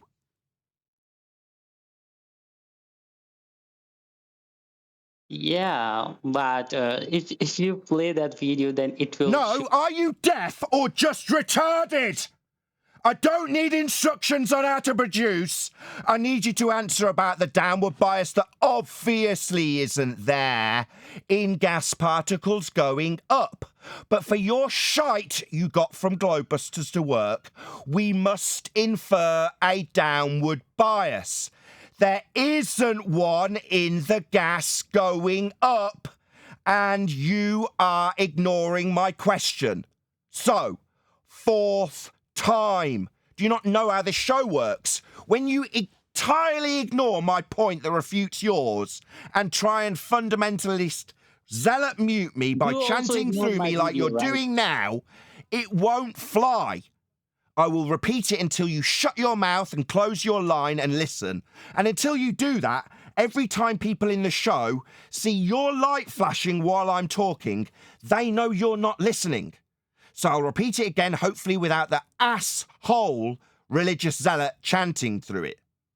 What, based on your prerequisite of a downward bias for Globusters garbage to make sense, what is the downward bias in the gas pressing up on the balloon in your example? Go. Yeah, the biggest question here is that why you're not playing. You're not asking me a new question. You're not going to tell me what the biggest question is. You're going to answer mine about the obviously non-existent downward bias in a gas particle that isn't going down. But you can't admit that because you really want Bob's bullshit to be true. You want Jaren, who you mentioned specifically with reference to Aether, and his bullshit to be true. It isn't, and when we get to the prerequisite downward bias you need, you can't answer a question about gas that goes up in your example, because obviously it's not going down to have a downward bias, it's going up. So I'll ask a sixth time. What downward bias, I'm pray not tell? saying that- Oh, Fundy, mute time when the question comes. Fundy, mute, asshole. Did you detect that I was going to be asking you a question about gas that's going up and how much downward bias it's got? Yeah, it was. Yeah. Okay, I'm telling that. First of all, that Jaren didn't told that, and I didn't ask about Jaren. I asked how much downward bias there is in a gas particle that is going up. I referenced the garbage you want to be true because you can't answer, so a seventh rendition. What downward bias in the gas that's going up? gas is going down in that way. Sorry, I don't need to be told about the gas that's going down to make Bob and Jaren and Witsit shite make sense when my question specifically is about the gas that's going up, New Moon. Is it that your indoctrination at the cult and hands of Jaren and Witsit now requires you to fundamentalist zealot mute me while I talk about the cult of Aether and how you've been duped and now insist on talking about the gas that is going down when asked about a gas that's going up? Yeah, but it's because of buoyancy force, right? You also believe that it is, and it is a result of downward vector and some kind of. Right, the up in the gas is a result of the downward vector. So the gas that's going down, that's unbonded to the other gas, completely unbonded, is making it go up. So it's going up because of the downward bias. Are you insane? Yeah, because other gases are like more dense. That's why they are putting pressure from below, and that's why the helium that is less dense and it's going up. Thank you. Who's moaning down their mic with it open? Who's groaning? Who's doing that? Do you think that's necessary? Obviously, they're not going to own up to who did that. No, thank you. No, don't need any colour commentary while I've got an asshole who's quite happy to chant through me when it gets to the bits that devastate its downward bias and Aether. There's no downward bias in gas going up. Now, you asserting that unbonded gas particles moving in the opposite direction have influence on unbonded gas particles that are moving up. You are incorrect. But the real problem is that you're not playing that video only, because I can explain after that. Also, it is short video, less than 40 seconds, right? I'm not going to be told how to produce my show by playing a video. You want piss off and produce your own show. Play it on your crap show with no audience. Meanwhile, you can tell me about the downward bias in gas that's going up. And if you don't, and tell me, no, it's about it going down, the unbonded gas that's going down causes it to go up. That was your last rebuttal. Now it's play a video. Get lost. Go on Jaren's show. Jaren will play your video if it helps indoctrinate more idiots into believing that there's a downward bias in gas that goes up that you're yet to address 8 times after having it pointed out to you. There's no downward bias in gas that goes up, and the other unbonded particles aren't making it go up because they're going down. It's absurd. That's your last rebuttal. You've now had it 9 times. I'm not playing your video until you tell me what downward bias there is in gas that goes up. Go. 10 times. Yeah, the gas is going up. That is because of buoyancy, because of other I didn't gases. ask why. around it, right? I said what downward bias is there. I didn't say why is the gas going up. I said what downward bias is there in the gas, given that your prerequisite for your garbage cult-like crap that came from Globebusters, that cult-like crap requires us to pre-assume that everything has got a downward bias. Okay. If I'm going to assume everything's got a downward bias, you can explain the downward bias in the gas that goes up. Ladies and gentlemen, there isn't one! If that isn't bloody obvious by now, I don't know what is. If it also isn't obvious how unbelievably indoctrinated Bob and his Globebusters cronies are, I don't know what else is. This is how indoctrinated you are with Aether. You'll deny the very premise of gas going up and insist that it's actually going down. Idiots! No, the helium also goes down in a vacuum chamber. Oh, so you're going to talk about that it also goes down when I'm asking you about the downward bias and it going up? The 11 attempts of me asking about are yet to answer. How much downward bias is there in gas that goes up? Yeah, none! You complete idiot! Are you really this brainwashed? I cannot believe this is my own side! There is a little, downward bias in every... In gas that goes up? You're telling me there's a little bit of down in stuff going up? Are you nuts? Yeah, because... Yeah! Oh my God, I'm dealing with brainwashed idiots. The whole of Flat Earth's been brainwashed. If it's going up, it isn't going down. There's no little bit of down. Are you nuts? Yeah, it's just like your car. If there is 2 guys and they're both... Shut up, stuttering idiot. You enrage me. The fact that you've got the audacity to tell me there's a little bit of down in something going up is outrageous. You think you've got the excuse to keep babbling and stuttering? Shut up. I've told you what to do. Piss off to people who indoctrinate flat earthers.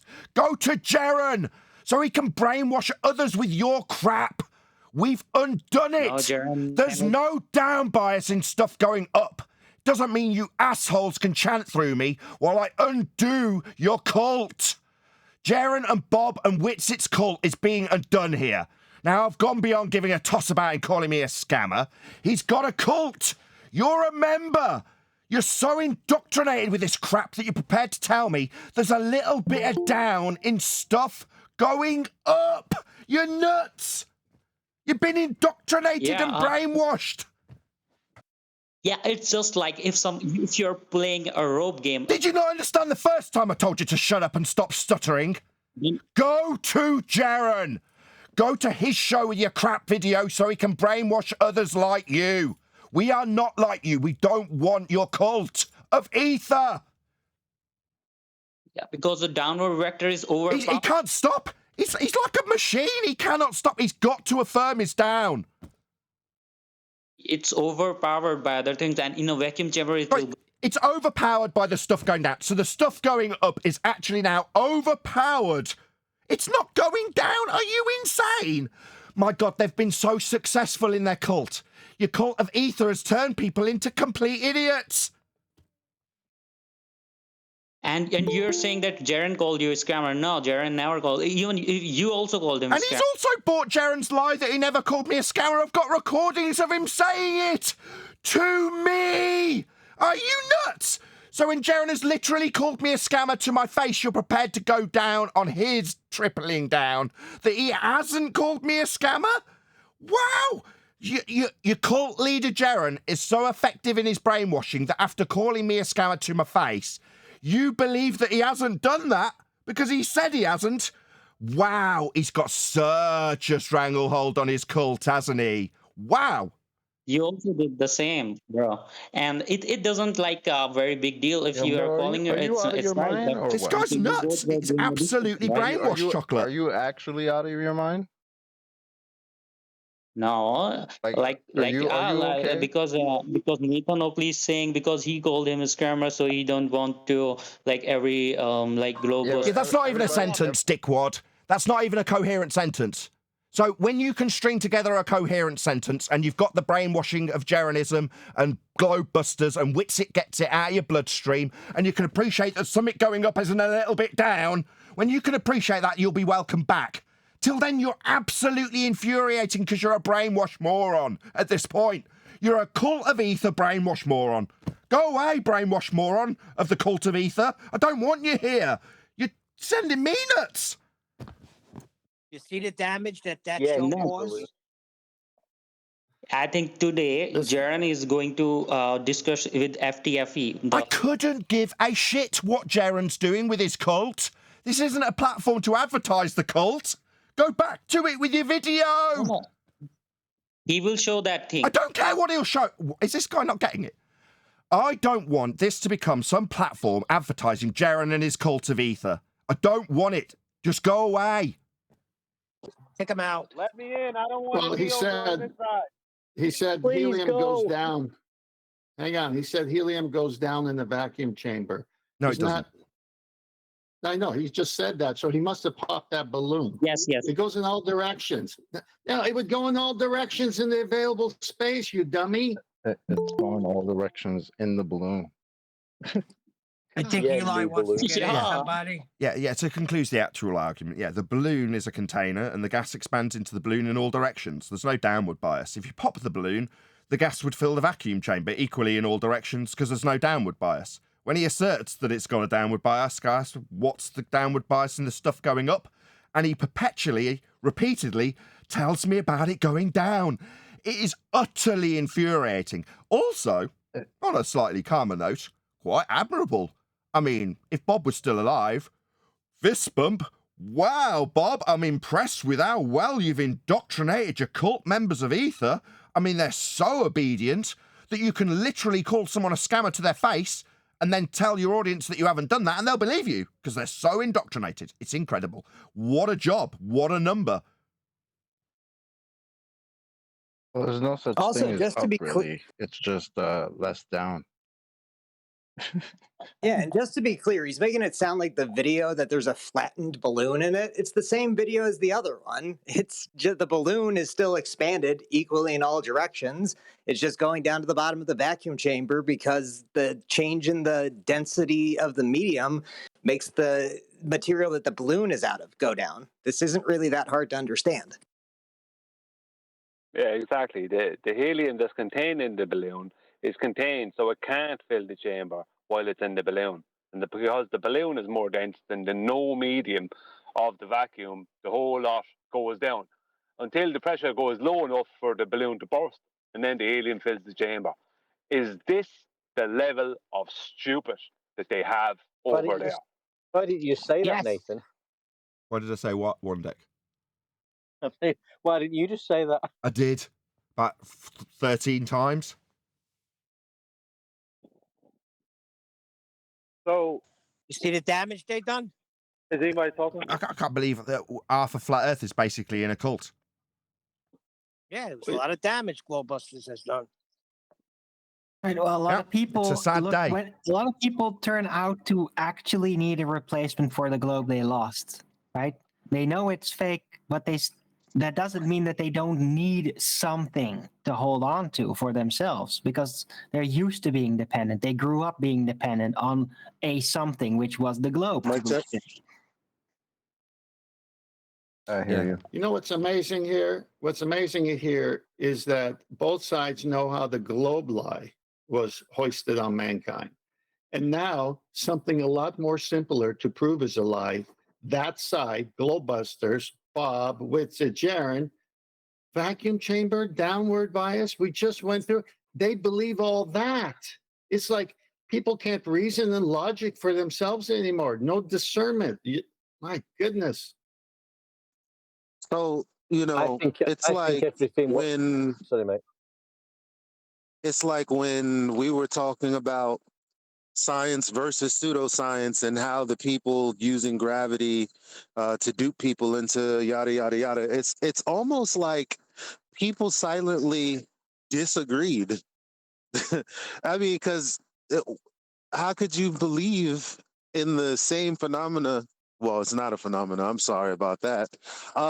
Something going down and the air is only going up because everything else is going down. Like, is that where, like, y'all heard us take that apart like a million times?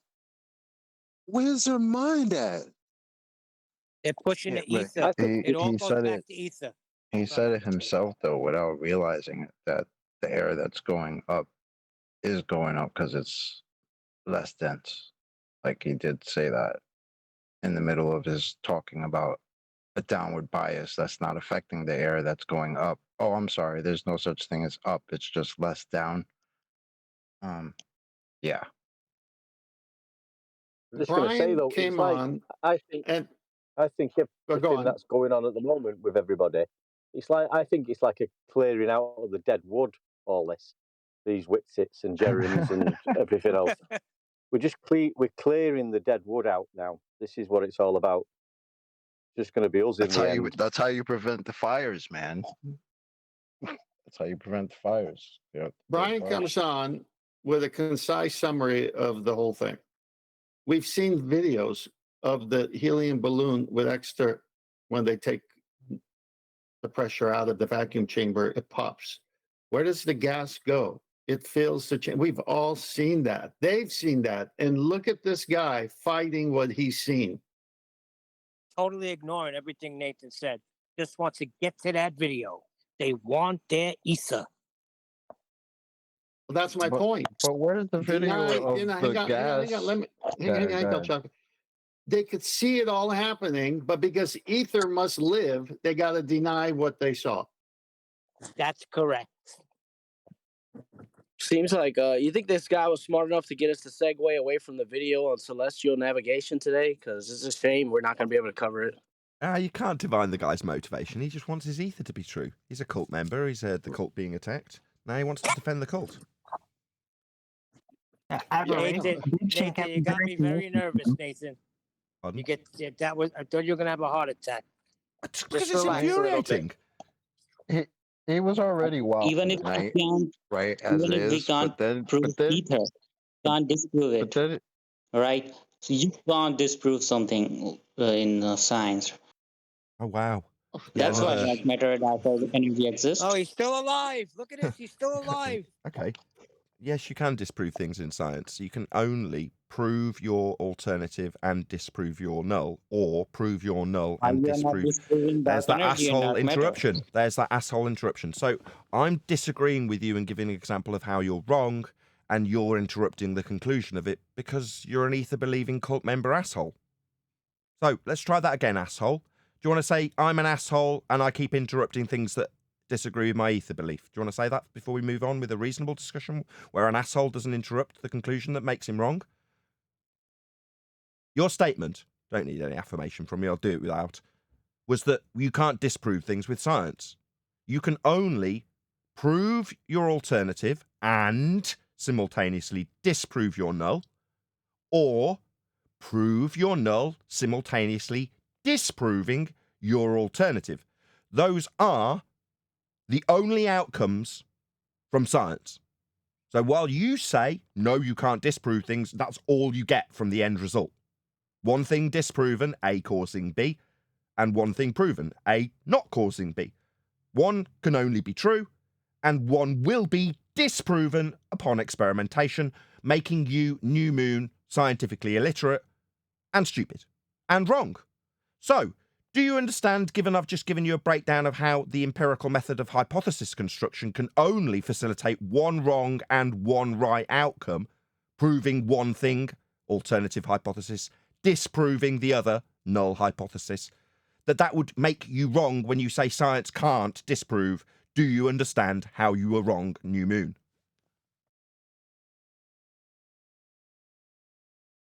Yeah, I told you like these kind of things are still to be proven or disproven, but I don't think so that someone can do that. But still, I've like just explained how you do that with a validation of a hypothesis that only has an outcome where you prove one thing and disprove the other. I just explained it to you. Can you paraphrase back what I explained to you during silence while you were presumably listening, or was what I explained to you with the only outcome? Is that asshole again? Is that that's asshole, right? Asshole. That's asshole. Asshole, right? Asshole confirmed that you still can't prove things with science after an explanation of exactly how you prove things. Asshole starts interrupting. So, asshole, can you paraphrase back how I explicitly detailed how the outcome of experimentation, that's hypothesis actualization, can only result in something being disproven and something being proven? That's the only outcome in every single experiment ever. Do you understand? Don't just reaffirm your position that I've just overcome.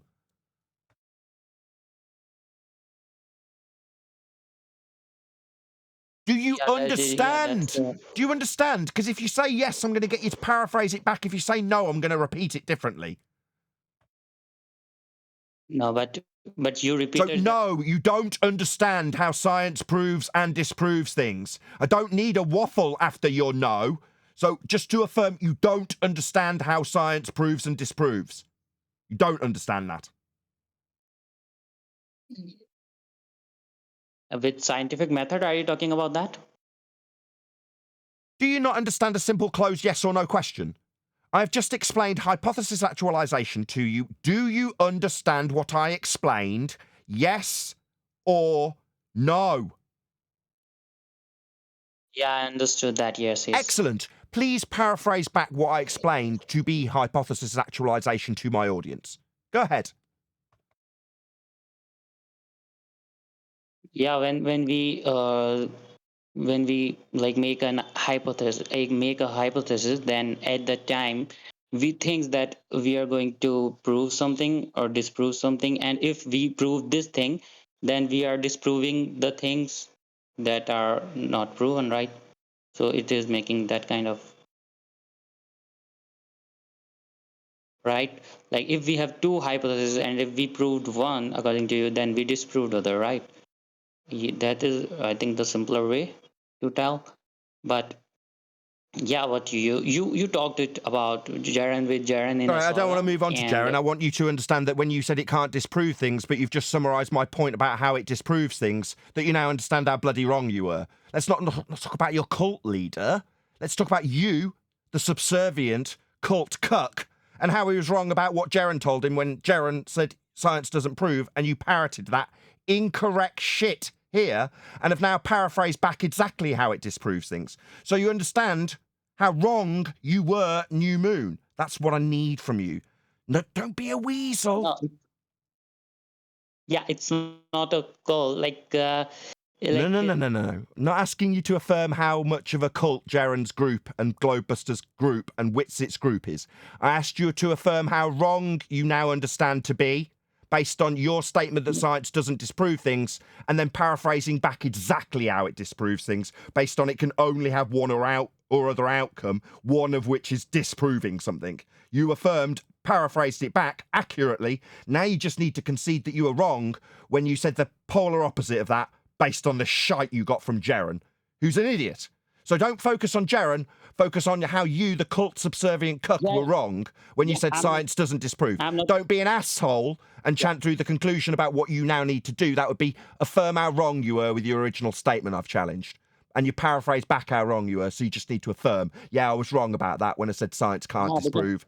the big problem with your I don't want argument. to hear the problem. I want to hear the understanding that you were wrong when you said science doesn't disprove, given that you've just explained, by paraphrasing back what I corrected you with, how it disproves. You need to affirm how wrong you were. Go. No, you will also longer. No. You either affirm how wrong you were, because it's blatantly obvious to everybody watching, given that you've paraphrased back exactly how it disproves things. If you will not and refuse to admit that you were wrong, then you are a weasel. And we'll have a good laugh at you, being a weasel, not being able to admit when you're wrong, having no humility, chanting through the end so you don't have to exercise that humility you don't have. We'll just call you a weasel if you can't affirm that when you said it doesn't disprove things and can't, given that you've explained to us with your own tongue how it does, do you admit you were wrong? Unless you're a total weasel. We'll see. Nathan, you have a good knowledge. I'm not saying that you don't know. You have a good... Yeah, I don't need you to tell me whether or not good knowledge. I need you to affirm that your knowledge was crap and it was based on Jaren's garbage that you paraphrased here and then got corrected on and then repeated back how you were corrected. Now you just to affirm how wrong you were. That's all you need to do. You were wrong, weren't you? No, like it's not. No, like... yes, you were definitely wrong. Science disproves and proves. That's all it can do. You paraphrase back how it does it. Now you need to affirm that you're wrong. Not no, absolutely yes, you were wrong with that statement that science can't prove things. You were wrong. You need to affirm that. We're not moving on until you do, you complete weasel. No, why? But why when we... No, don't ask me something called but why you way around it, because it's not going to work. It's yes, you were wrong. That's what you will be affirming and nothing else will happen until you do. But why when we Google... Don't ask me a question. Not but why you way around it. I'm not going to tolerate a but why. Yeah, that little trick that Jaren also used. But why? Yeah, everyone took the piss out of him in the comments over it. That won't work here either. You were wrong. You need to affirm. Science can absolutely disprove and prove something. That's all it does. I think you and Jaren should call it... I don't think you need to tell me what I need to be doing, you utter weasel. You need to show an ounce of humility and admit that you were wrong when you said science can't disprove things. You were wrong. You need to admit that now. Yeah, but you're also... Yeah, but.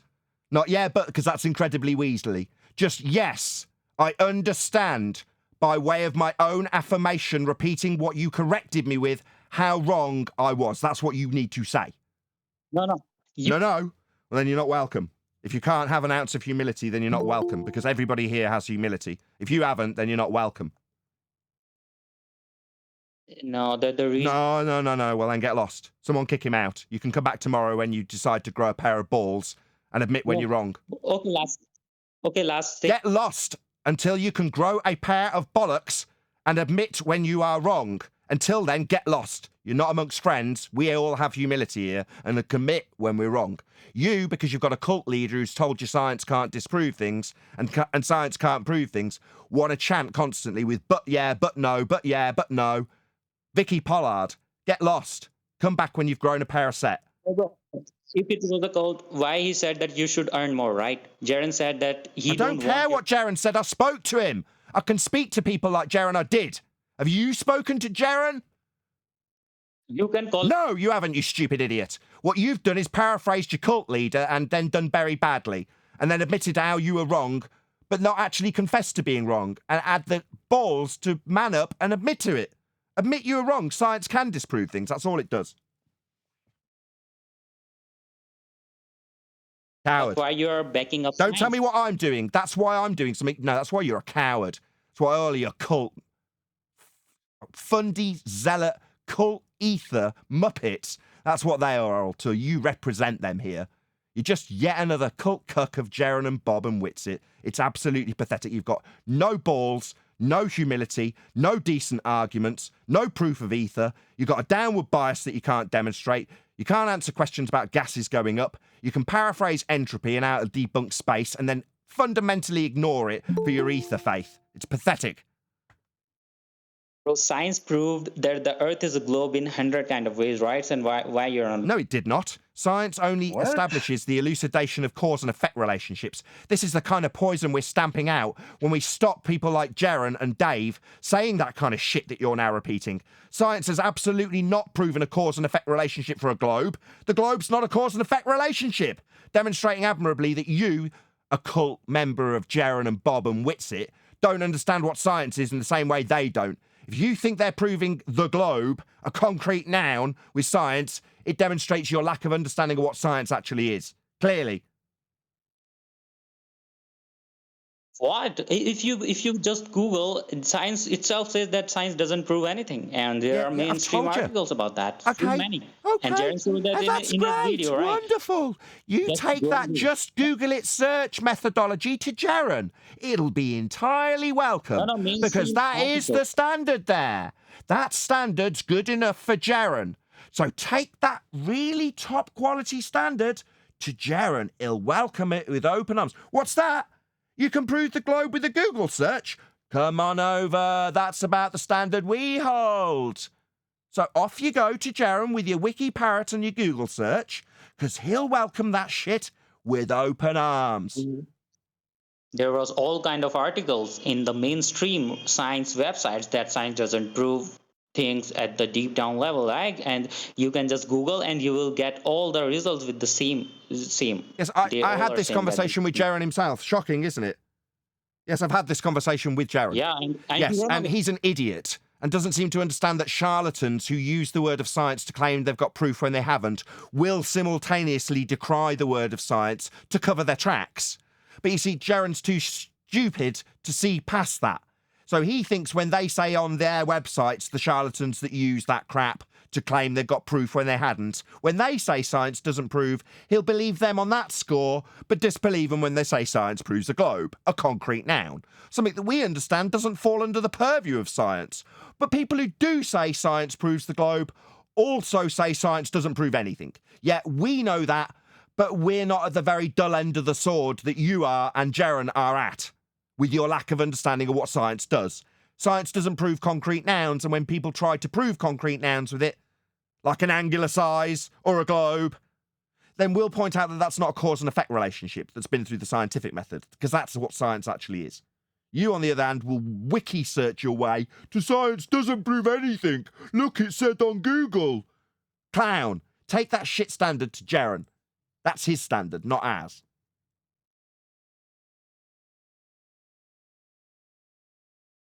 Okay, so we should leave that topic. Yeah, you can go on with other. Oh, thank you, stuff. host of Flat Earth Debate New Moon. Like I give two shits what you think we'll be moving on to. You know what's so interesting, New Moon, is that you have to buy into. Hang on, you have to buy into science doesn't prove anything to push the ether, and you're being used like a little puppet by Jared, and you're not thinking for yourself. Oh, go to Google, search the science prove things. That's the standard Jaren is using so that he could keep his ether alive that he associates and disassociates with whenever it's convenient. No, Jaren never propagates ether. Sorry, I'm sorry. Why are you telling us what Jaren does? Are you his representative? No, because Then don't mention his name again. Me, I'll reference the conversation I had with Jaren personally. That's what I will do, because I've had a personal conversation with him and have a personal relationship with him. You, on the other hand, are some shithead cult follower. You've got no reason to tell me what Jaren thinks or says or does. I don't give a shit what you say about Jaren. Me, on the other hand, I've spoken to him. Are you so like why his you was greasy not lawyer or speaking to something? him Yeah, he about thinks the he's his tangent representative. lines? He's not. Like you can do celestial navigation on globe also. Why you was not talking about that? You run away in the middle of the conversation because he was trying to bring up that using a tangent line, you can do celestial navigation on the globe, and you run away. You see how Okay, much that's it. No, everyone. see how much Thank they you for the colour infiltrated? commentary. You want to explain to us, given that you are a quote-unquote flat earther, how much credence you have given to Jaren's claim that you, a flat earther, can do celestial navigation on a globe? I'd like you to now explain how you can. Go ahead. Yeah, I do geometry myself, not because of Jaren. And you can use a tangent line, and with that tangent line angle, like on a flat Earth, what we do, we assume that the Earth is flat with a tangent line, and you can assume on a globe that a tangent line. You can assume a tangent line, right? According to the GP is 90, and then the tangent line, right? It's perfect horizontal, so it will work the same way. And the celestial Stop 1 second, navigation please. on the Stop 1 globe second. is also Thank you. wrapped. Thank you. One step at a time. Okay, I understand. I'll paraphrase back what you have said. You take a tangent from a globe. I got that bit. Then you said that you have 90 degrees GP at the tangent on a globe. Correct? That's what we've got so far. Just need a yes. Just checking I've understood so far. Carry on. Yes, yes. That's what we got so far. Really? What does GP stand for? GP is like directly below point of the star or whatever we are. What does it stand for? Was my Right. question. GP, it's the I think globe point that is directly below that thing we are right. He said Like I if don't there is need a help. What a I jerk. heard what he said. But you it's believe it's 90 the... degree angle like GP. Sorry, you don't know what the GP stands for then, correct? It's just the zenith point, right? A Gina point? What we say. Let's try again. No, it's not a globe point. It's not a Gina point. I don't know what a Gina point is, but do you want to try again? Yeah, my English is not that good, so that's why I'm struggling, but I know what I'm saying. I'm asking what GP stands for. The full form, I don't know, but I know how. You don't know? What is Can you that, shut like, up then? So according to you, we've got a GP that you don't know. So you think the guy who doesn't know needs to keep telling us about celestial navigation that you've charged us with not understanding based on what Jaren's told you with a tangent to a globe that he got from McToon? Okay, so I ask you, what's a GP? You give us two different answers that were guesses that were completely wrong, and everybody in the chat was laughing their tits off at you. I'll just point that out. They all thought you were incredibly stupid with your Gina position. No, it's not a language barrier. You asshole, shut up, asshole. I won't tell you again. Do not interrupt me, asshole. I'm telling you about your Gina position that you don't understand because Jaren told you it worked on a tangent. Now I'll correct your dumbass based on your incorrect knowledge you got from Jaren, who doesn't have the slightest idea how this stuff works. He's telling you it works on a globe. That's what he's telling you. Because you're a cult member, when Jaren, your cult leader, tells you that it works on a globe, you nod. It's absolutely amazing, the number they've done on you. It's incredible. But you are prepared to nod and tell me, a flat earther, as a flat earther, how this works on a tangent on a globe. Because the GP meets the tangent, according to you. Is that right? GP, New Moon, stands for ground position. Now I'm going to ask you a question. Yeah. Is the 90 degree on a tangent from a globe the ground of the globe at 90 degrees?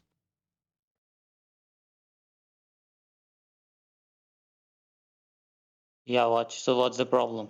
It's just Did you hear my question? What do you mean, what's the problem? I'm asking you a question. If you don't understand the question, I can... Please mute whoever's come off mute in G+. I can repeat the question if you don't understand it. Do you not understand my question?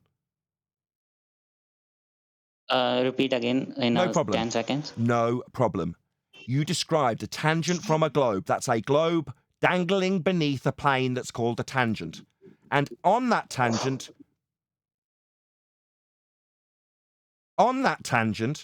you said there was 90 on the tangent. Now, the tangent is a straight line, horizontal in nature, with a sphere dangling below a point of that tangent, 1 point. Now, I'm asking, that's where you're measuring from, where that tangent point is, with the plane extending out that you said makes this all cushy. Now I'm asking if the ground position meeting the tangent at 90 is on the globe ground. That would be on the tangent, out in space, not on the ground. Is that a ground position on the globe, New Moon? No. No! So it seems Jaren has absolutely shafted you with stupid wrong information, where he didn't tell you that GP meeting a tangent isn't on the globe ground. So this fails. It seems that Toon misled Jaren, and Jaren misled you, his little cult cuck, into thinking this works on a tangent when the 90-degree GP, that you didn't know what it meant, isn't on the ground anymore. at 90 degrees. No. It isn't. That's right. It fails on its arse, new moon. That's right. No. No, tangent is based on our position, right? Not The tangent hasn't got a ground position meeting it, you dumb fuck. tangent is based. Hasn't got a ground position. That's right. Where it meets 90 isn't the ground. You stupid clown. No, it doesn't meet with GP. No, it doesn't meet the ground position. That's right. So it's not a GP on the tangent then, is it? Yeah, No, not yeah. You think it is the ground. So the tangent out in space, that's a ground position, is it? Out in space. Yeah, it will. Yeah. You think a point out in space is on the ground when it's out in space on a tangent to a globe that we don't stand on and you shouldn't be fighting for. But your cult members got you here on Flat Earth Debate fighting for the globe and the tangent in space that is definitely not on the ground with 90 to it. You think it is on the globe ground out in space at 90. Bro, if that was real, how the all Why are you asking me something? Is it on the ground at 90 degrees on the tangent? Yes or no?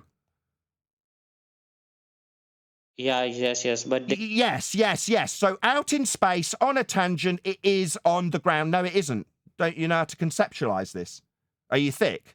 Now, if it's out on a tangent from your position, tangent to your position, the only point on the ground is your position at the tangent. Every other position is not on the ground. Do you not understand this stuff? Did Jaron not go through it clearly enough with you? There's no other position other than yours. I understand that. There's no other position that's yours as asshole Fundy muting starts because I'm exposing the Ether cult. So you need to chant through me, don't you? Need to chant through me, right? Asshole. Bro, Asshole. why didn't you debate it? Asshole. That means stop chanting through me. It's not an invitation to continue doing it. Asshole. Stop chanting through me. No, the tangent point is where you stand, and you're drawing a plane from that point. The only point on the ground for that tangent plane is where you're standing. Do you understand that? That the only point on the ground is the tangent point at the top of the globe where you're making this measurement from. Yeah. You do understand that's the only point on the ground on the globe. Yeah, I agree with that. Yeah. So the other point with 90 to it, out in space on the tangent, the ground position, we're going to call it, is that on the ground, given that the only point on the ground is where you're measuring this from and it's not underneath the star 90 degrees to it out in space? Is that on the ground, New Moon? Like if we are just beneath that star that we are measuring, then it will. No, we're not. We're not beneath a star. We're measuring, you complete clown. No, we're measuring a star that we're not under. Why do you need to take this to a scenario where you can't just admit that no, out on the tangent, Jaren told you makes this work on a sphere, so you, the flat earther, at Jaren's behest and advice, come here to argue how the sphere Earth does work. We've got 90 degrees to a tangent. Is it the ground position on the ground of the globe you're fighting for? Yes or no?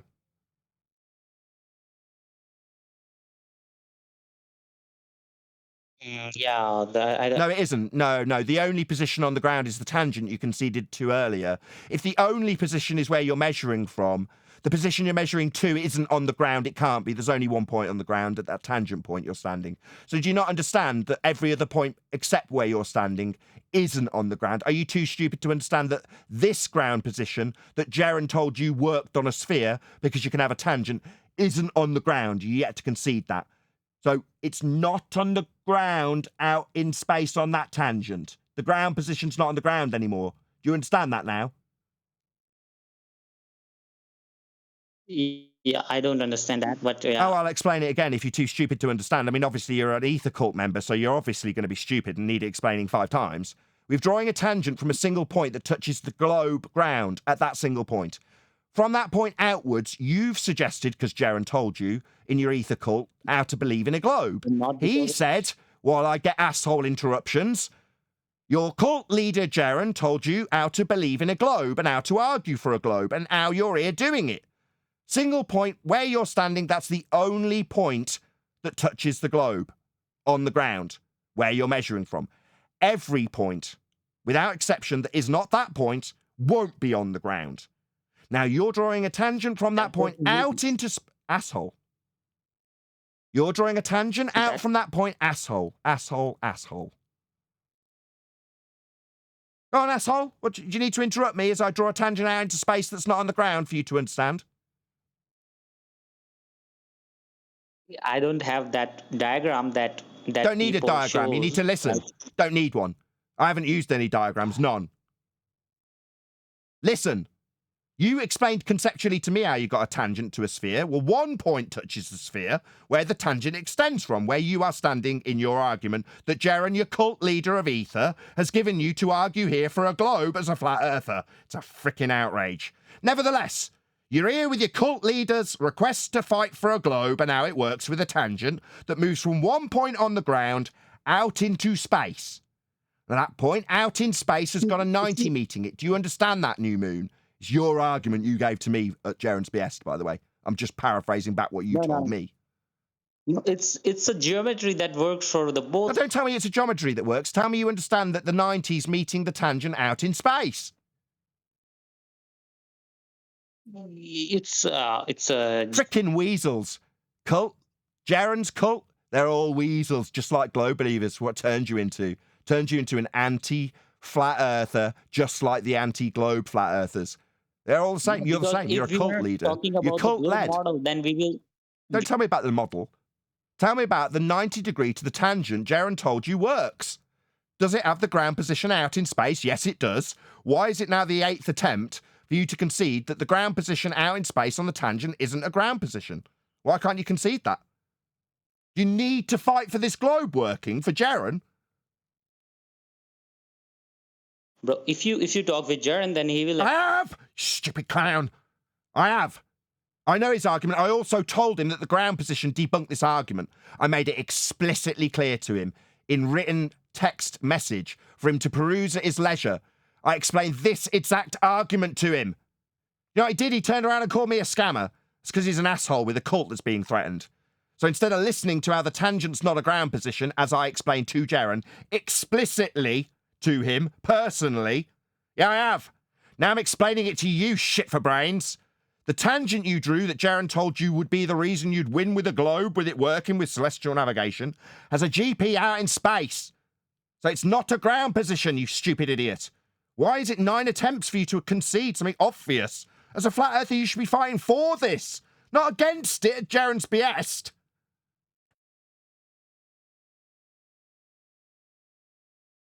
If someone else can address their point of view here, then I can understand. Absolutely not. You will concede that Jaren's shit that this works on a sphere is wrong because you don't have a ground position in space on a tangent. It's not a ground position anymore. When you concede that you came here to fight for Jaren's corner, then we'll move on. Till you do, you either concede or we don't move on. But the sky is also round according to globe model, right? So move on to a different argument. No. Tangent's not in space like Jaren told you to fight for. You need to concede that, you total weasel cult member. No, it's like a GPS. Yes, it does not work on a globe because there is no 90 degree to a tangent in space. If there was, it wouldn't be a ground position. You need to understand and affirm this, not weasel your way around with a different subject. Okay, so sky is round or flat according to... That's not the question. The question is the tangent. You came here to fight for Jaren to say that it does work. It does not. Jaren's wrong.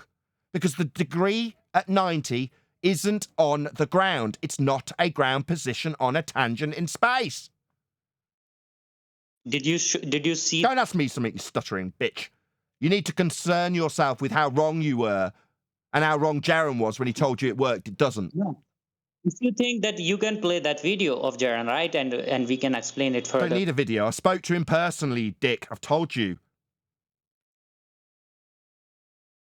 But you don't play videos, right? That's the problem. I don't need to. When we're talking about Jaren, I've spoken to him personally. This segue's not going to work. Jaren was wrong. He said it works on a globe with a tangent. That's what Toon told him, and Jaren believed him because he's idiotic. Meanwhile, we understand that a GP has to be on the ground, and that GP is on a tangent in space, making Jaren wrong. Also making him naive, because he believed Toon. over us, who he condemned as being scammers. Toon, on the other hand, he believed. Well, that was bad because Toon was wrong. Because the GP isn't in space on a tangent as you've fought for. Flat earther, you say? Why the hell are you here fighting for a globe then? No, he was fighting for flat Earth, and on the discussion. How many times do I have to tell you, you don't need to speak for Jaren? You're not his fucking representative here. Is that not clear? You don't represent Jaren. Me, on the other hand, I've spoken to him personally, and I can reflect on what I spoke to him about. You can't. So don't. Tell me about how wrong you were about the tangent in space. You came to fight as a flat earther for the globe at Jaren's behest, as a cult follower of the Aether. No, I have talked with Witsit about, like, I have heard Witsit, not talked about him, like, not talked with him. I heard, and he was, he have a different kind of explanation. Sorry, you think I give a shit about your conversations with your cult leaders? I need you to admit that Jaren was wrong when he told you it worked on a sphere. It doesn't. Why aren't you admitting that? No, not. I didn't do conversations with them, but I have listened. I don't care about your conversations with your cult leader you're absolutely obsessed with. Your chat with Witsit doesn't interest me. What does is you telling me it works on a sphere when the GP's out in space on a tangent. That's all I'm interested in. You hearing this, Jaren? Your audience has come here with the shit arguments that you put to them about how it does work on a sphere. Unsubscribe immediately from Jaren. He is not a flat earther. He sent people here, New Moon, to argue on his behalf as his representative that he's not. New Moon does not represent Jaren. He's just one of his cult cronies. And as a cult crony, he's followed Jaren's advice and told me celestial navigation works on a tangent with a GP out in space. No, it doesn't. Jaren's wrong. Do you hear that, Jaren? No. Your shitty argument failed on its arse when this guy put it to us too. No, Jaren doesn't know me, even he don't know. So don't talk about him. Don't mention his name again. I will mention him and you as a cult follower of him. You've got no actual relationship with Jaren. You're just a cult crony repeating his garbage that we took apart because of the GP out in space you're still yet to concede. Because you're so indoctrinated with your cult following of Jaren that you refuse to admit where he is wrong. Because heaven forbid your cult leader of Aether's wrong about tangents that work on a globe. Oh, what's that? This man's supposed to be a flat earther? Ask yourself why you subscribe to him. He's sending people here to argue how a globe works.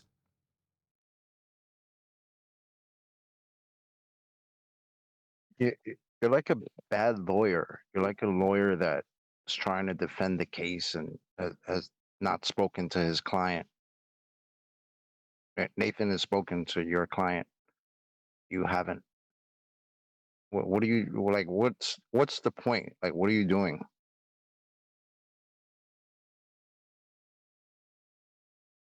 That's my only question to you.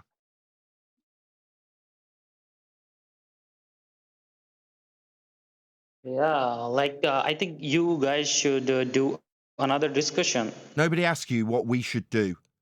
You are not producing this show, you arrogant prick. But why you run away in middle? Because he was trying to put that conversation ahead with tangent lines.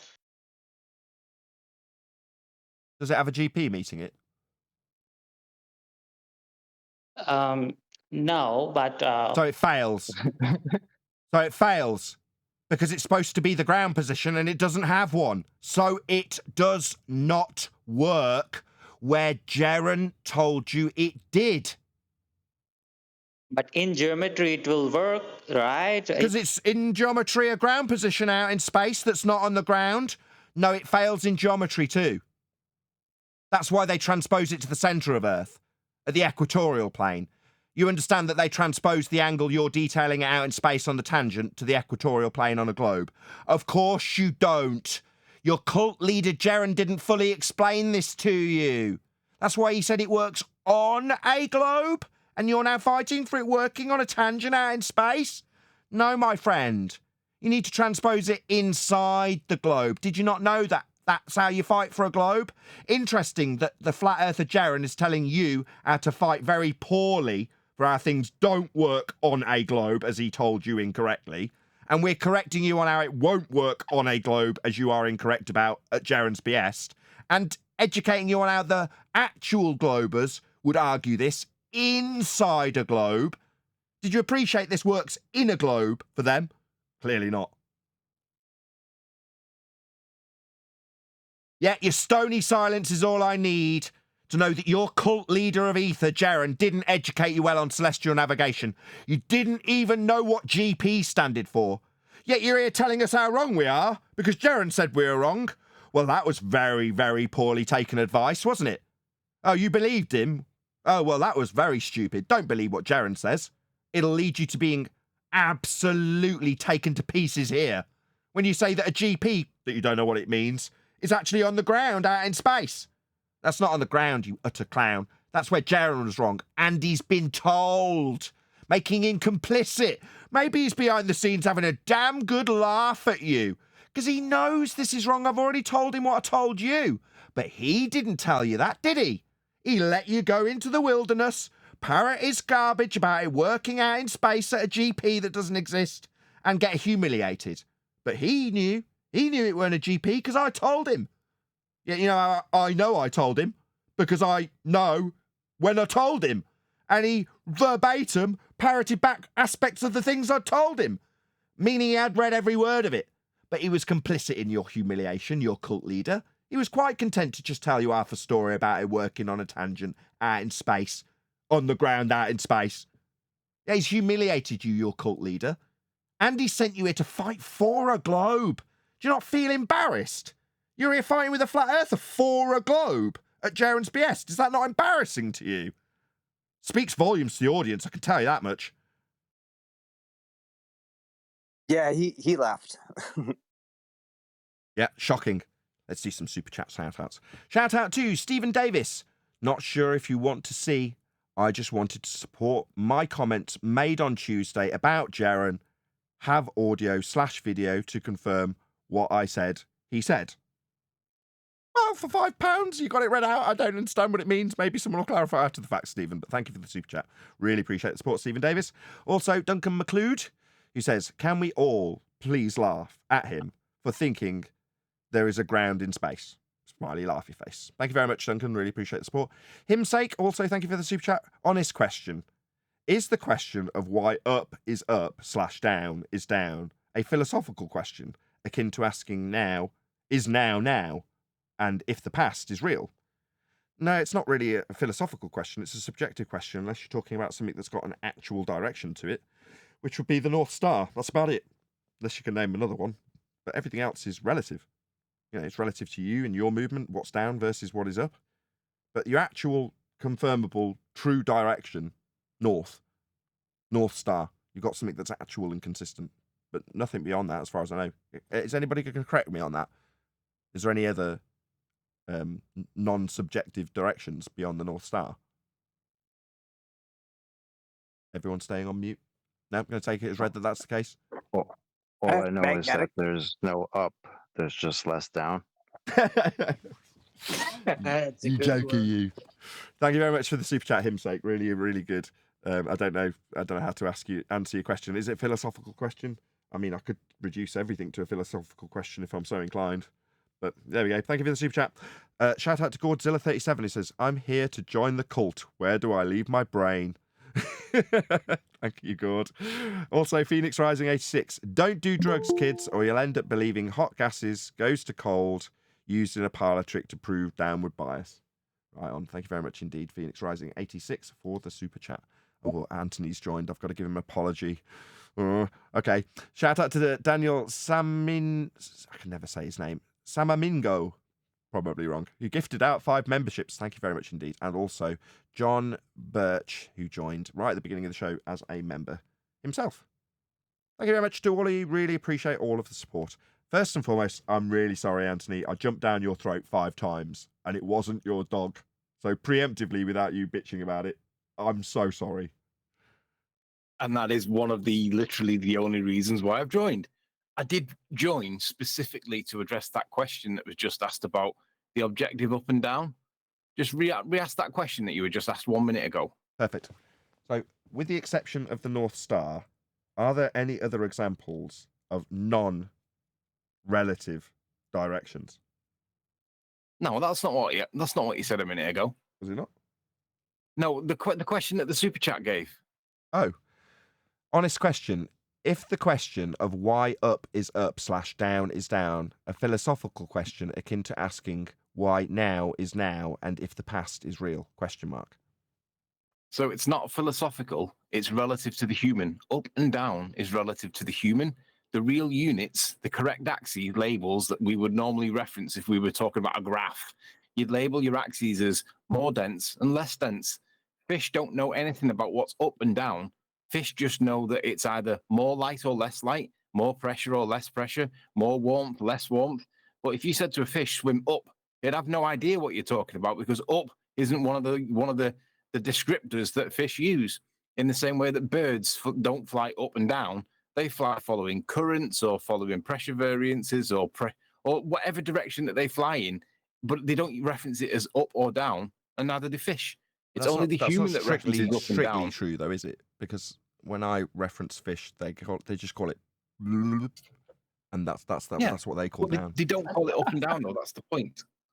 Call Up it and down is a human concept that we use to describe. That's why when I say to Nathan, when you say to me, which way is this? And I say it's on your left, I have to say it's on your left, because if I say it's on the left, you're going to go, you mean this left, and put your right hand out. And I say, no, my left.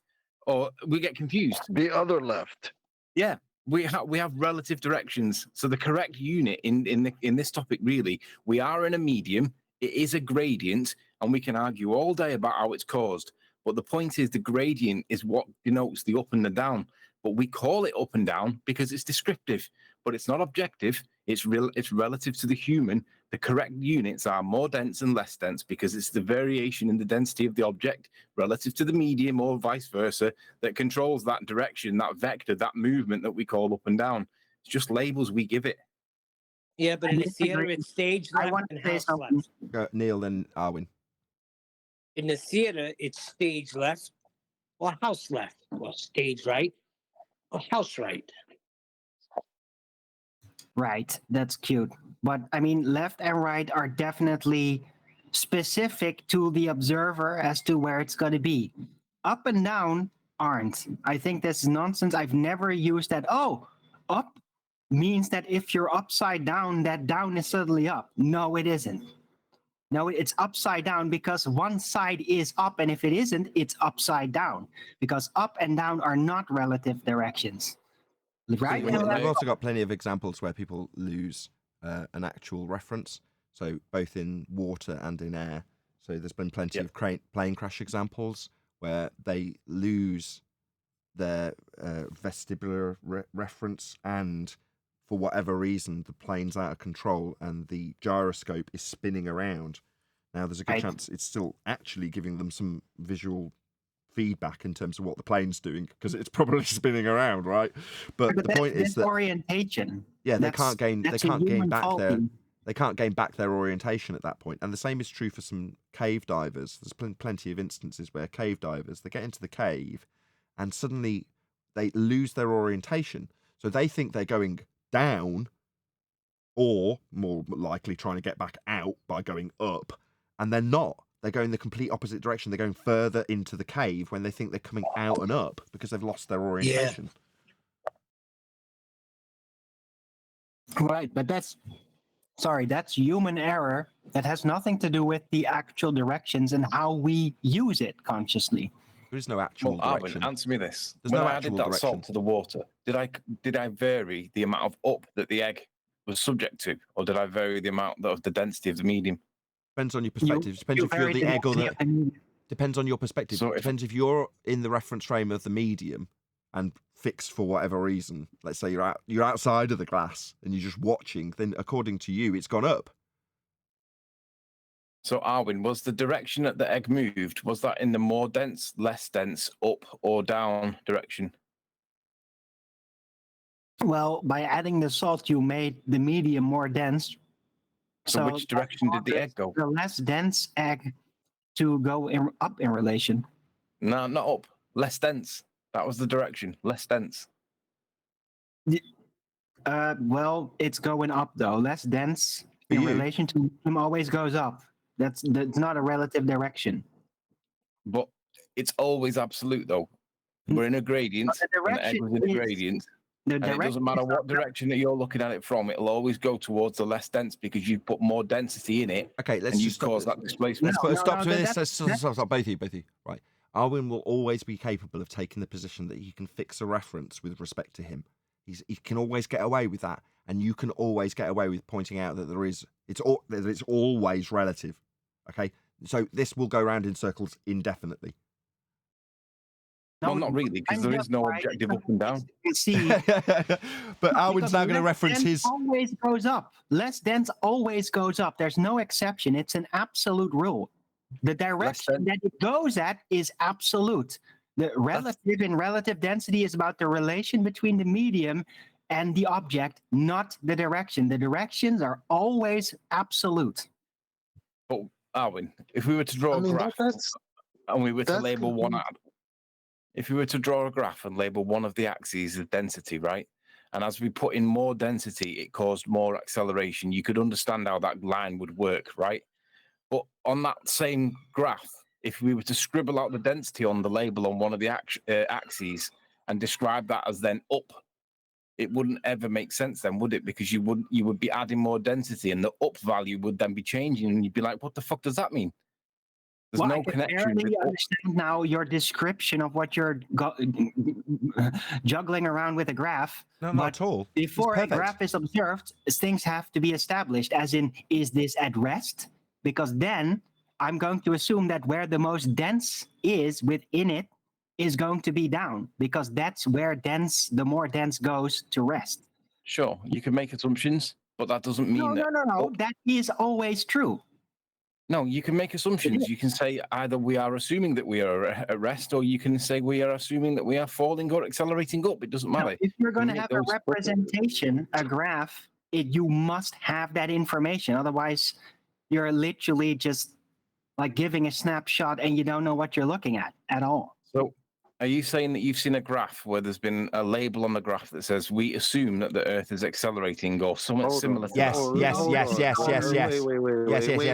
Stop. No, stop. Yes. I was first. The graph has got G on it, and they've slid the scale up one. So no, my graph didn't have G. My graph just had density on one side and volume on the other. That's all it had. It's a reification, isn't it? Yeah. It's not a reification. You're drawing me into a false dichotomy now that I wasn't partaking in. Thanks. Is it not a reification though? We're not talking about a graph. I mean, the ground and the sky are not in the same place. One is down objectively and one is up objectively. Oh, really? One is down subjectively and one is up subjectively, not objectively, subjectively. That's not true either. So, subjectively, I've got a sky. Hold on. I've got, by your standard, if I look out the window and I'm reasonably high up, the horizon can be below my position and the sky meets it. Therefore, the sky's below me. Quite literally. It's meeting a point that's below my level. Therefore, below. The sky's meeting it. The only time that would be possible is why am I getting rumpused? I can give an example where the sky is below me. I'm getting rumpused. Love it. I give an example where the sky... Third time's a charm. I'm going to give an example where the sky's below me. And you're going to object. I can say the sky's below me. If I've got a horizon and I'm high up, that horizon, matter of fact, is below my position. Therefore, the sky that meets it is also below my position. The only time that would happen... Affirming the consequence. The only time that would happen is when your visibility is that poor that your horizon is very close to you. It's not very far away like it normally is on good visibility days.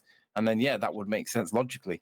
But that doesn't change that there's an objective up and an objective down. No. The example I was just given was the sky's always up and the ground is always down. So I contradicted that by giving an example where the sky was down. There's an example. It's not a reification. It's not a straw man. It's just an example that contradicts the idea that the sky's always up. When I can example, but the horizon isn't. The horizon isn't. I didn't agree with that, though, Nathan. You're arguing as though I disagreed with that. Well, I mean, but that was my example. But the horizon isn't the sky, is it? Yeah, it's where the sky meets the ground. You said the sky was always up, and it's not. No. Hold on. When you say the sky meets the ground, yep. What do you mean by that? I mean, it's the apparent location where the sky meets the ground. It's the definition of the horizon. But do you mean literally, like my hands meeting each other in a clasp? I mean, No, it literally, appears to me. it is. It Oh, is. appears. Oh my God. Mm. Okay, I'm answering. Yeah, it does. It literally appears to be meeting the ground. Yeah, But appears to meet the ground and meeting the ground are not the same thing, is it? yeah. Correct. It apparently meets the ground. It is apparent. Yeah, I asked this question the other day. Where does the sky start then? In like directly above the ground, an inch above the ground? Below the. I've just given an example where it's below. starts It's below my over eye there. level. It's below me, not below the ground. Below me. Yeah. That's true. But that doesn't And change. the real issue here is you guys are kind of talking about a couple different things. We're talking about up and down, and then the relation of objects being up or down. And that's kind of two different things, I think. It is. That's why I was trying to get back on track. The point that Arwin was saying was that there is always an up and a down. And Nathan gives an example where, well, the sky, because Elijah said that the sky was always up. And Nathan said, well, actually, if you're on top of a building, the sky can be below you as well, which is true. But it's all relative in any event, because your up in that situation may well be the same as my up, but your down, referencing the sky, would still be my up. But the sky is like almost everything except for what is not the sky, which is the ground. So where is that thing? Where you are in? Yeah, Relative. that's Where you can are be- in. Yeah, Relative. you're in the sky in order to orient yourself where this sky is. Well, you're in Yeah. it. Yeah, Where exactly. you are in. That's Exactly. the key It's phrase. relative Where to you. are in. Exactly. Relative to you. So if you was hanging by your legs by a rope and someone said, look up, do you look at the ground? Exactly. Yeah.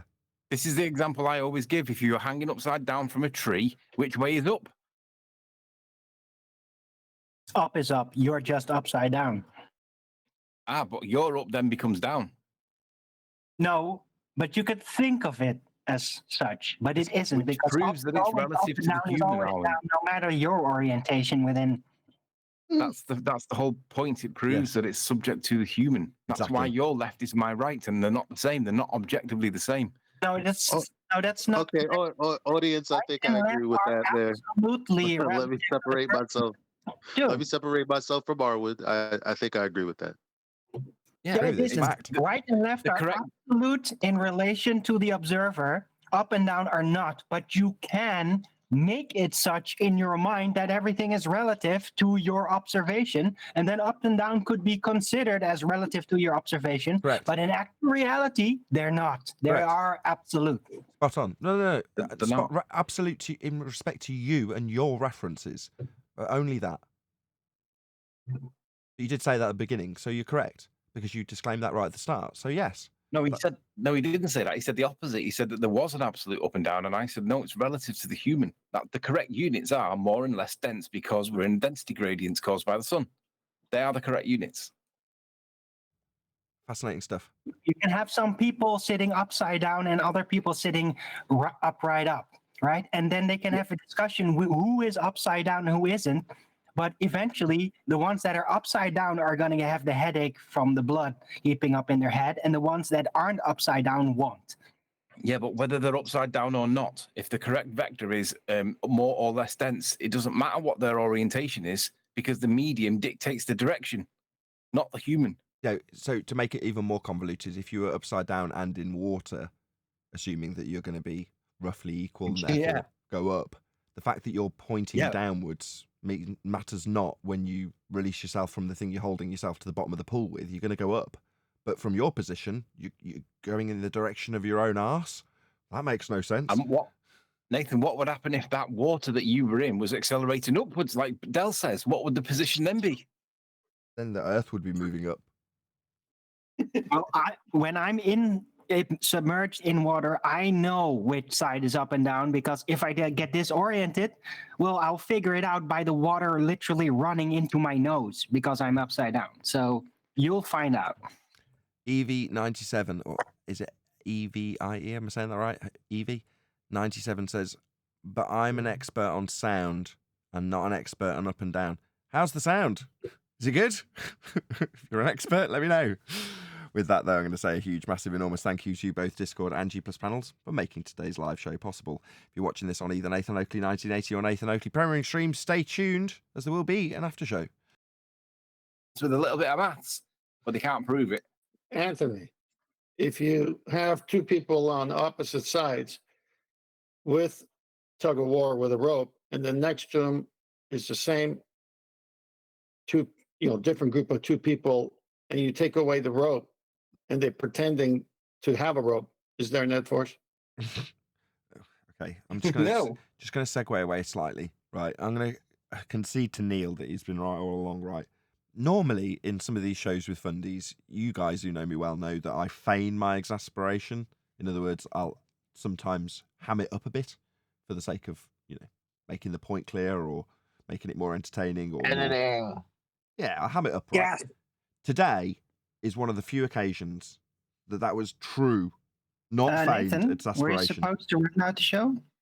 Pardon? Because your YouTube's stalling. I've ended the show. Oh, damn it. I just missed that, I guess. And Nathan Just pick up on the finished. fact that I'd done a 30-second outro and then there was a long period of... Okay, whatever. Just try that one more time. Today's exasperation was not feigned. What I'm saying is, I am slightly aghast. Number one, that after the conversation I had with Jaren, his audience is coming here to fight for the globe. I am quite shocked that that happened today. And the fundamentalist religious zealot behavior of the person doing it for the globe. I'm quite shocked at that also. Nathan, I asked recently, at what point does it become the case that Jaren becomes an anti-flat earther? And it was ignored because it was taken as rhetorical, but it's a legitimate question. At some point, I've said that Bob was anti-science and he was controlled op for a long time. But Jaren's doing the exact same thing, is he not? And if he's not, what's the already. difference? I just call it anti-flat earth debater. Like whatever. Yeah, Jaren shouldn't be an anti-flat earther. Like whether it's good for the globe or not good for the globe, they deprioritize this. At what point, when someone is addressed by name, can they speak first? Are you eating? Disgusting. Yeah. Are you eating right now? Because you're making me hungry. Eli, that's a push on a request. A minute ago, no one knew what up and down was. Now you're trying to figure out who gets addressed first. It's going to take a little while for this group. Well, I thought you were going to have a heart attack, Nathan, so ease up a little bit. But it was very stressful because I don't understand why they're not understanding it plain English. Because they're following a cult. They're following their leader, Jaren, and Witsit. Yeah, these are supposed to be people on our side, right? These are people that we've rubbed shoulders with. These are people that we've pressed the flesh with. It's just beyond belief. That's why I'm like, you sound like you're going to have a heart attack. Because I can't quite believe it. It's all past tense statements. We used to, was, were. Once you adhere to a false narrative and you're going to protect it like they do, you can say, hey, at one time we were on the same page, but now we're not. So what's dividing us? You don't like Aether. No, we want you to prove it first and we'll come alongside with you. No, we can't. It's not manifest, but go along. Yeah, but can you show the science for it? Science doesn't prove things. What? And it was all three. It was all three arguments, right? It was the downward bias, the tangent line, and the what was the other one? Science doesn't disprove. Science doesn't prove things. Science doesn't disprove, but same spin. Yeah, go on, chocolate. But what? Like all three arguments he came to parrot here. That again, asking the question: at what point does Jaren become considered anti-flat Earth? And I said now. He is already. Today. That's why the exasperation. That's why me sounding like I'm going to have a heart attack, because I'm realizing as it's happening that I'm trying to illustrate to the audience. I'm currently having a globe Earth versus flat Earth debate with one of Jaren's subscribers, subservients, whatever you want to call him. I kept calling him a globe cult, Jaren cult member. Doesn't matter what I call him. That's irrelevant. What is relevant is he's here telling me how celestial navigation works on a globe. I can't quite believe those words are crossing my lips. And But by he's a flat extension, earther. Nathan, the question then is whether or not that guy is essentially acting as a gatekeeper for Jaren because Jaren doesn't want to be challenged. I mean, is that not Tactics 101? Your first question was more relevant. At what point does Jaren become an anti-flat earther? Today. When people come and disseminate his arguments for a globe, what else is he? He was He's been an anti-flat Earth. anti-flat earther for a while now. He Come was on. anti-flat Earth for me when he was pushing Bobbity. Right, but Anthony, he's just a zealot who came because he's under the influence of the cult. So he's just, it's not like he planned or he's representing Jaren. He actually is in a real role that he actually houses himself. He's a zealot of that position. And then he didn't even know what GP was. He didn't know all these things. And so this is actually good because you run into this throughout life where people follow false teaching and the false teacher's not around, but one of the students is.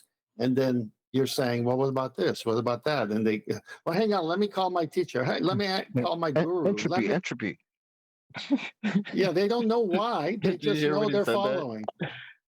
Yes, I heard. Started So in shouting the out entropy, discussion entropy. with New Moon, he was talking about up and down in regards to gravity, and the discussion came to the point where that Nathan got frustrated because New Moon was saying that going up is down. Is that what he said? Yeah, basically. But then in this later discussion where after New Moon left, then we're talking about the horizon, and Nathan brought up how the sky meeting the earth, that up is down. And so I'm starting to wonder and to think that maybe natural science or physics of the earth is in a very different category than our understanding of sky or air or the controversial term ether, that maybe natural science does not apply to air as it in the same way that it applies to earth. Yeah, it does. You can Listen, manipulate the amount of air in something and then cause a change in pressure.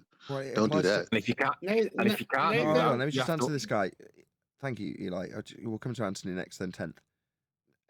Science exclusively elucidates the cause of natural phenomena. So if that natural phenomena had something including air in it, then that would be within the purview of science. It's only going to ever deal with naturally occurring phenomena. So when it comes to ether, and you say, well, perhaps ether's outside the purview of science, well, unless we can see something happening, physically demonstrated in nature, then yeah, it's outside the purview of science. Well, I'm saying, is this convoluting? But I'm saying air is ether. Oh, God. It's different. Can I just say something? Because I gotta go. Look, Hold on. Nathan's standing. I'm sorry. I know I said you could go next. Sorry. 10th. I'm really sorry. Go ahead, Nathan. Other Nathan. Explain what you mean. Air is ether. What do you mean?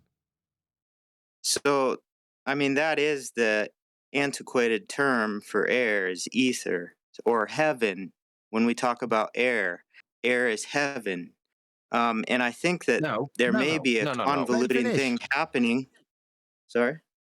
Telling my own panel off. I'm telling them to let you finish.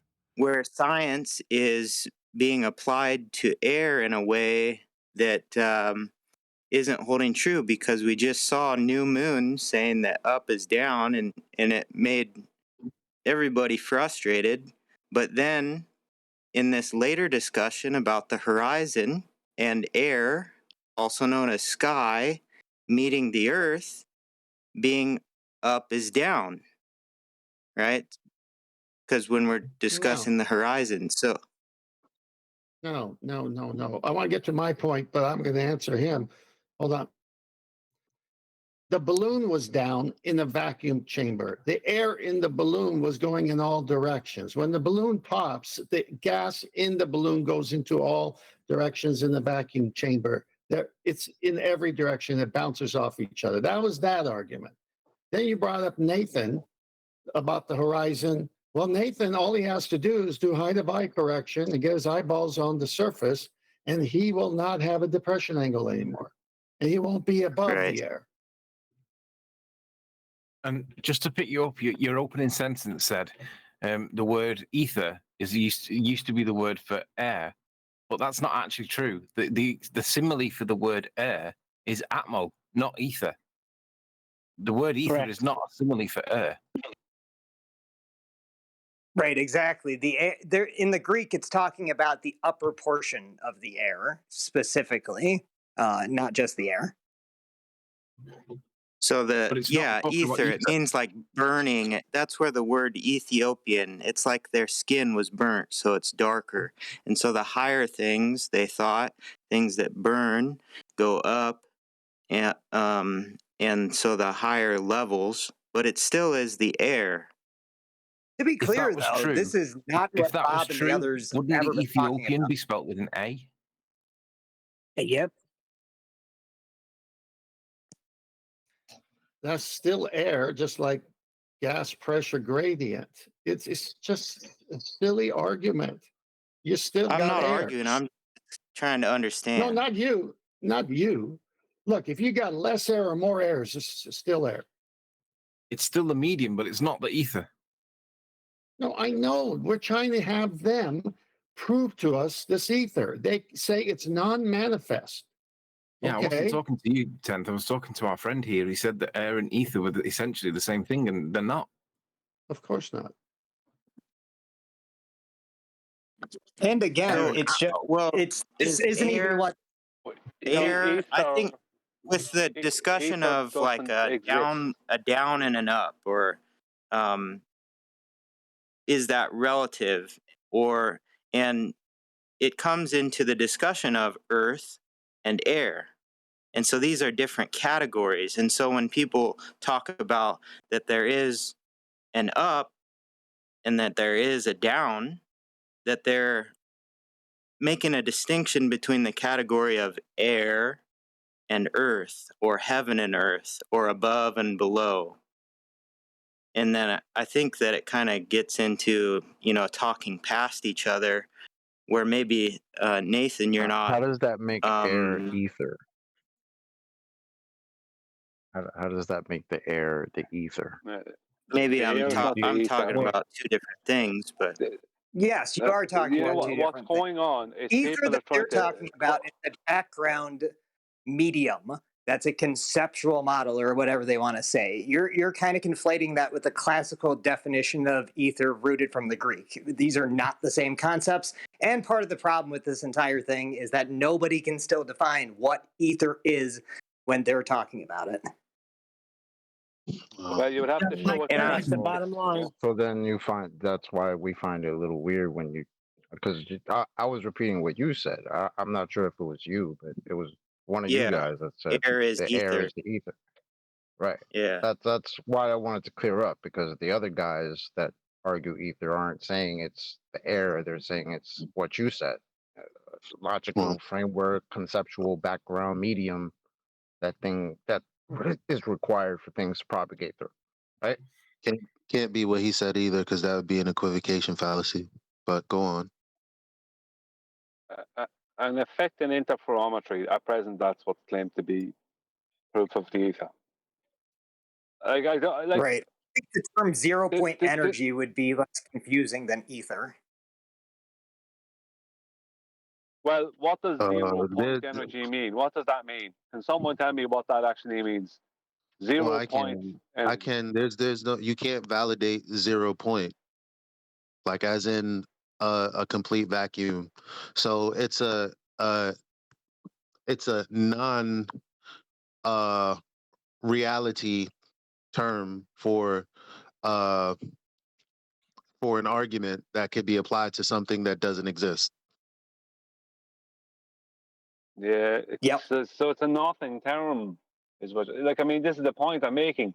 The terms don't have any relevance to the tangible world we live in. This is the thing. Right. People keep on trying to fit ether into here, and this is ether, and that is ether, and that is because of the ether, and this is because of the ether. No, the ether just doesn't exist. Everyone's trying to somehow make it exist in some way. If it existed, we wouldn't have to argue about whether it existed or not. Do you know what I mean? Right. My point is that just like gravity. Well, we didn't hear the response to the 0 point. I mean, we can't talk about 6 different things if we want the audience to follow along. You got to pick something, guys. If you're going to all talk at once, have the same point. The point I was trying to make is that the discussion about up and down, there has to be a recognition that there's different categories, and air is a different category than earth. And so the people that are saying there's a up and a down, we know that. They're living in this reality where air is different than the earth, which is beneath our feet. And that's just a and truism. I believe What's your that is point? natural science. No, it's just a truism. Like, I have a tree in my backyard. That's not natural science. That's just something that's true. There's a difference. Okay, then. But what Okay, then I'm saying that natural science can't be applied to the air. Yeah, I told you that when I said when you manipulate the amount of air in a given space, it'll increase the pressure. Yeah, but the whole system, I'm confused, everything, man. all air. I'm confused. You're telling us that air is different from the ground. Right. Okay. That's a fact. Do you think that nobody knows that? I'm well, in the slightly argument confused. that there's no up and there's no down, or the argument that what is that? How is that related to air is not the ground? What does that have to do with up and because down? air is always up and the ground is always down. Okay, dude, thanks for that sharing again that. has nothing to do with the air being different than the ground. Air is air. Air is gas, right? The ground is solid. There's obviously a different difference. from I'm not down. trying.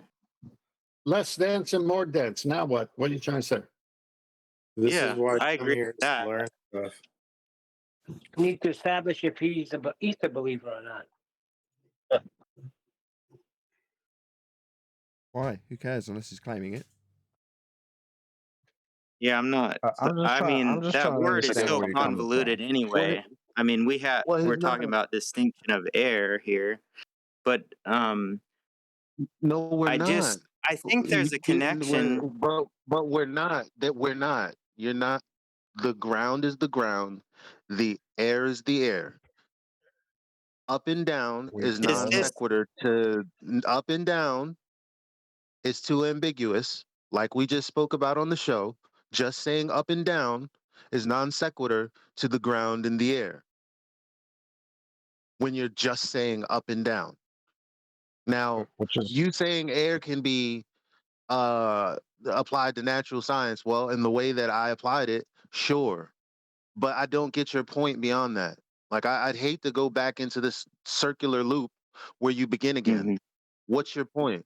Yeah. The point I'm trying to make is I'm trying to understand. So, Nathan, you usually give the argument. Wait. Do you have a point or you're trying to understand something? Wanted to pick one first and then I'll have a follow up. Are you trying to understand something? Yeah, trying to understand. Okay. What is that something specifically? So I'm trying to understand when the argument is made that there is an up and a down. And Nathan says there is no up and down bias because of natural science. Is that a correct summary?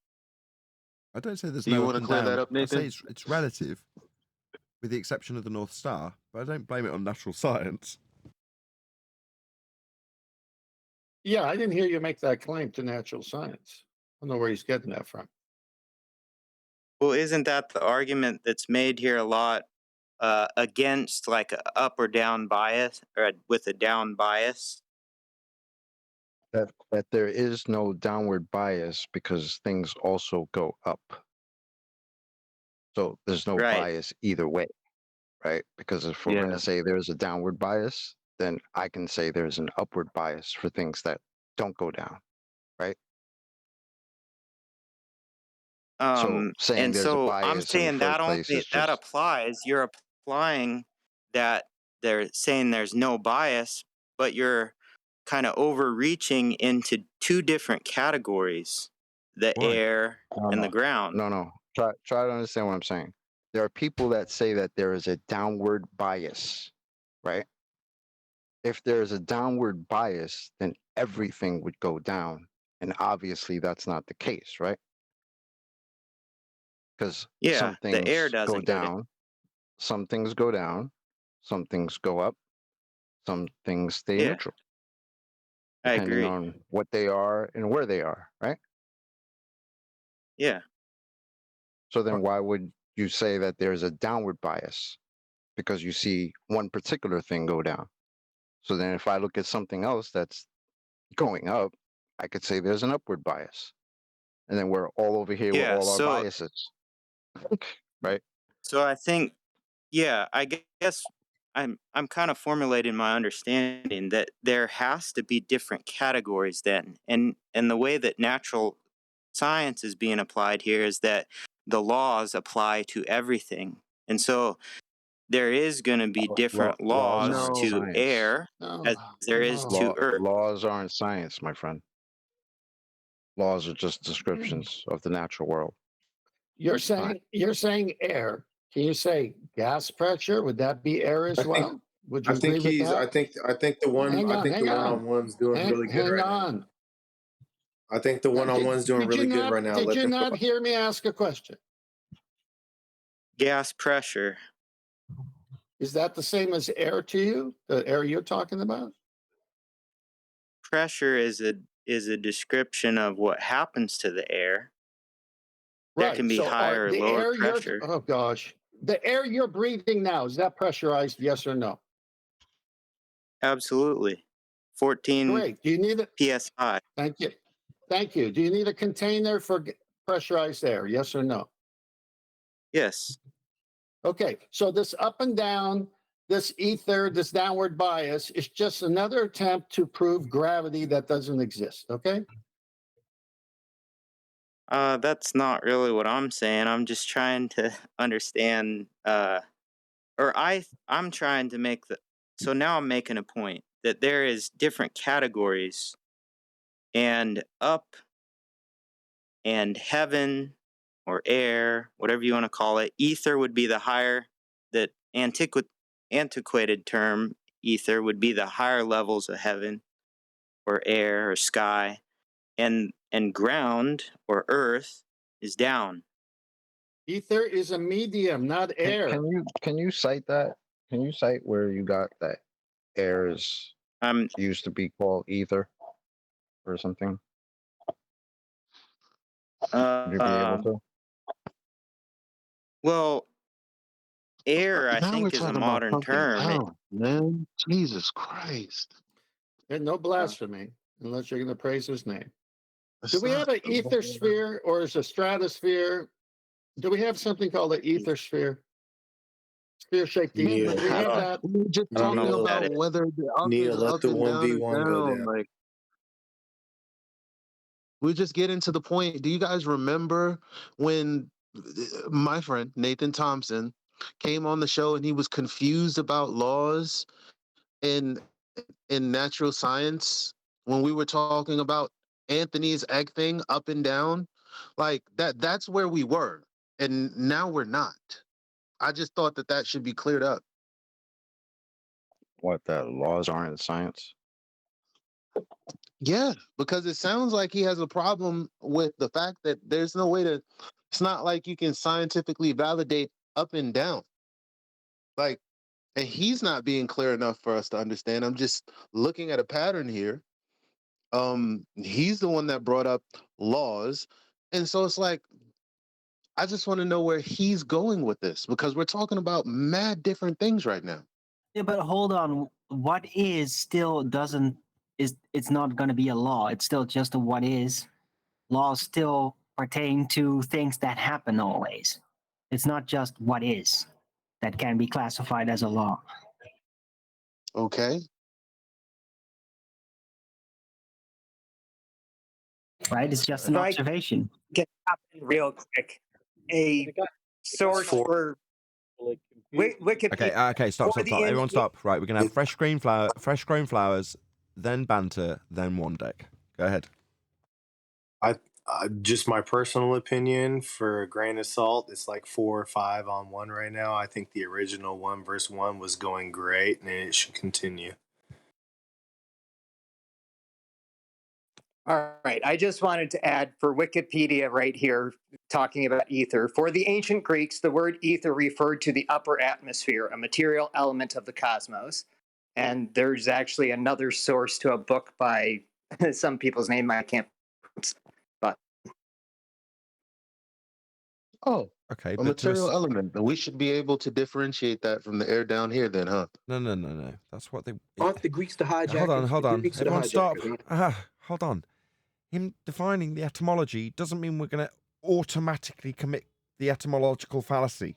That is not what it means. Because the ancient Greeks called ether the quote-unquote what now? Atmosphere? Okay. No. Just because it used to be referred to as ether by some time gone by people doesn't mean that that's what it means today. Ether is not air. And the I Greeks guess did the not point use I'm the trying word to make is that atmosphere. air is not natural. I mean, yeah, I understand that you're saying adjust the temperature, the pressure, and in that way, there can be natural science applied to air. Sure. But we can't. It's not natural in the sense that all of it, all of heaven, that we can't. It's kind of like the Arwinian paradox, right? We apply. What? Isn't that Arwin how you talked about the astrophysicists with their pseudoscience applying No, it's earthly things the to Arwinian heaven? paradox. The Arwinian paradox is about the claim of terrestrial refraction having the R value that would have to be measured visually within the formula, making it impossible to measure it. That's the Arwinian paradox. It's very specific. In any event, you're juxtaposing air with heaven, and what you describe No, as with Earth. okay. And I think that the argument that you often make, if I'm understanding correctly, is that they have to be in the same category when you make the argument that there's no downward bias. Boy, this is a cluster screw. Yeah, This okay, is let's just start there then. Are you Okay. saying that air is not natural? Yes. I knew it. Well, it is, but you're breathing it. It's a perfectly natural thing. Supernatural means above natural. So earthly is natural. Heavenly Air is is supernatural. not. Okay, so you're saying we're No, breathing. no. Okay, we're breathing a bit of heaven. Is that what you're saying? Yeah. Okay. Alrighty then. Okay. Other than renaming air. Well, it's an antiquated name. Try again. Hello. Other than renaming air ether, what is the difference between air and its new rename ether? Is it exactly the same thing other than having a new name? Well, we don't have life, as you often argue, without air. That wasn't the question. Non sequitur, man. Okay, yeah, My total gosh, that non-sequitur. wasn't. Let's try again. I don't have supernatural tire pressure. Thank you. So, other than changing, If you take away your breath, do you have life anymore? No. That's fascinating. Thank you. Well, you're wrong I'll right just try there, one more because time, Now, Nathan. not science. Thank you, you're Arwen. wrong Thank you for helping again. Arwen. Now he'll set off again. I'll try my third time with Arwen's interruption, which will encourage the guest to interrupt me. Let's try that again, hopefully without Arwen making it easier for the guy to interrupt my question. Thank you. I guess you didn't hear John. No, Arwen's going to encourage that interruption, so I get further away because of my own fucking panel. Thank you, Arwen. If you rename air ether, other than renaming it in your world that you're describing here, is there any difference whatsoever between air and its new name, ether? What's the difference? Is there any difference between the two? Even is it just the name change? No, we're still breathing it. There's still pressure gradient. There's still. So is that a yes? They're exactly the same? I'm just trying to understand. I don't. Yeah, like me too. I said, Me too. I'm That's not. why I'm asking you something. So I'll Yeah, ask again. yeah, they're the same. Well, then we don't need to rename it. It's already got a name. It's called air. It doesn't need renaming ether. It's already described, defined in every dictionary with a description of what it does under the title air. So other than for literally no reason whatsoever, why would we rename it ether?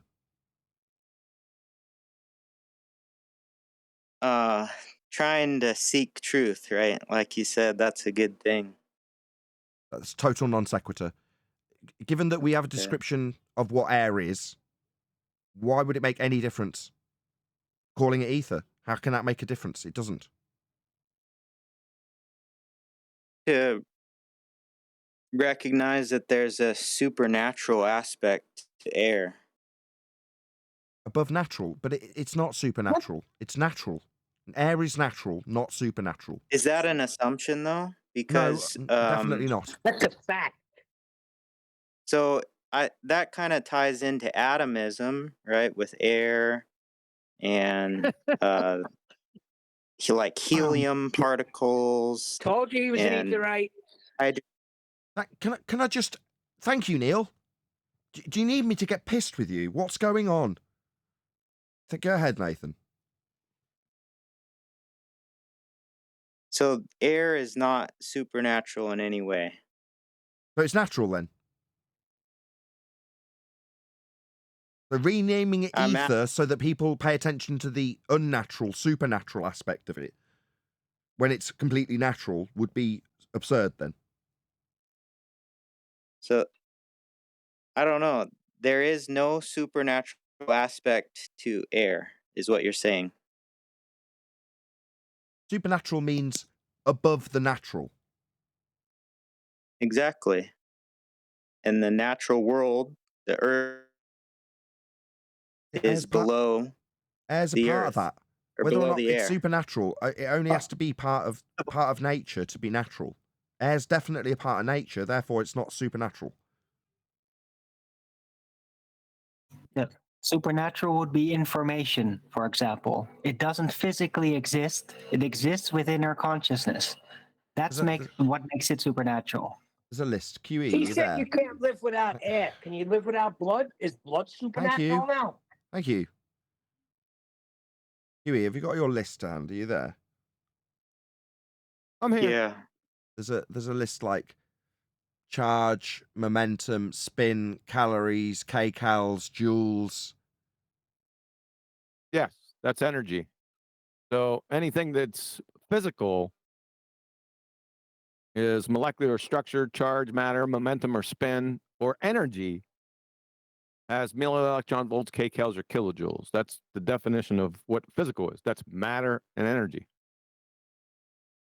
And would air come under I that? think that's connected to this discussion of up and down. No So crap. like potential no crap. energy, It was me the making the higher point. you go. Yes, thank you. It was me. Yes, it's definitely connected. I'm making the point. Oh, sorry. I got it. So air, definitely natural, not supernatural. It's not like thoughts. Yeah? Air isn't like thoughts.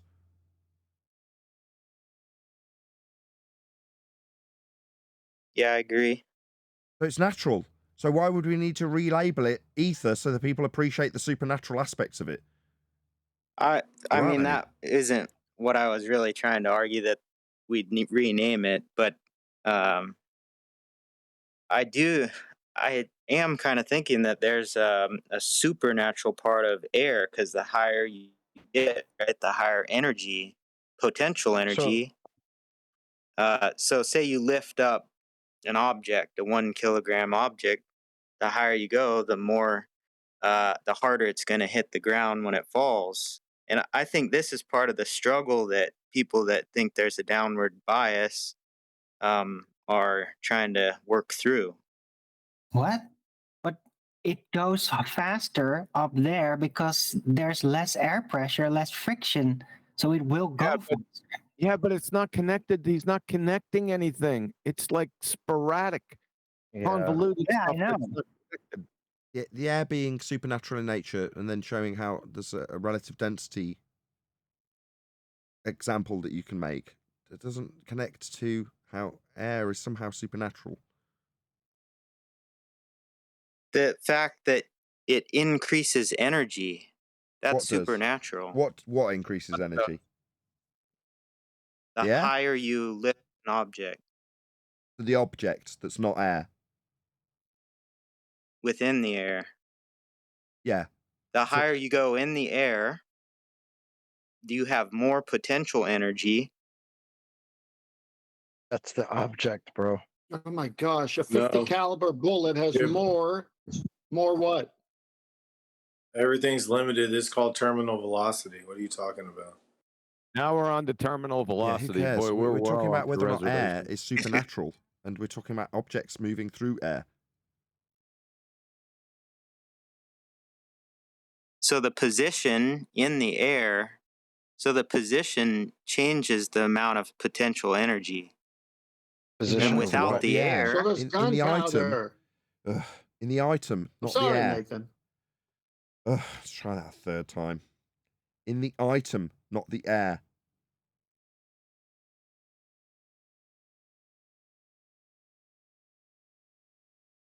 It's not, the air isn't doing anything in It's your not you description. I'm looking for a response from Arwin.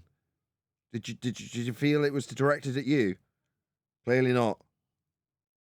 Try that again. Just The protracted elucidate. silence is sufficient. All this is doing is distracting from the point. He's got a point, an argument that he's making, Arwin. He, not you.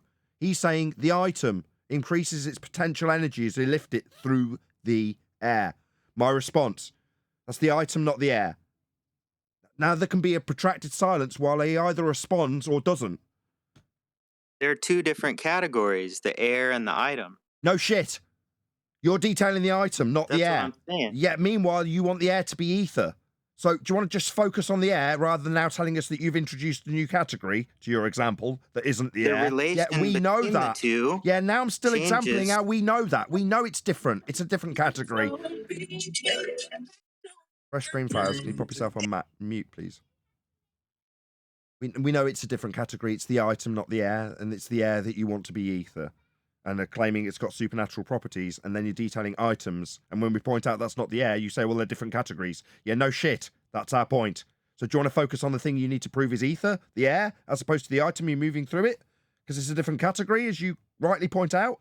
Yes, you've introduced a category relation error. between the two Yes, you have items, introduced right, a category error into your example.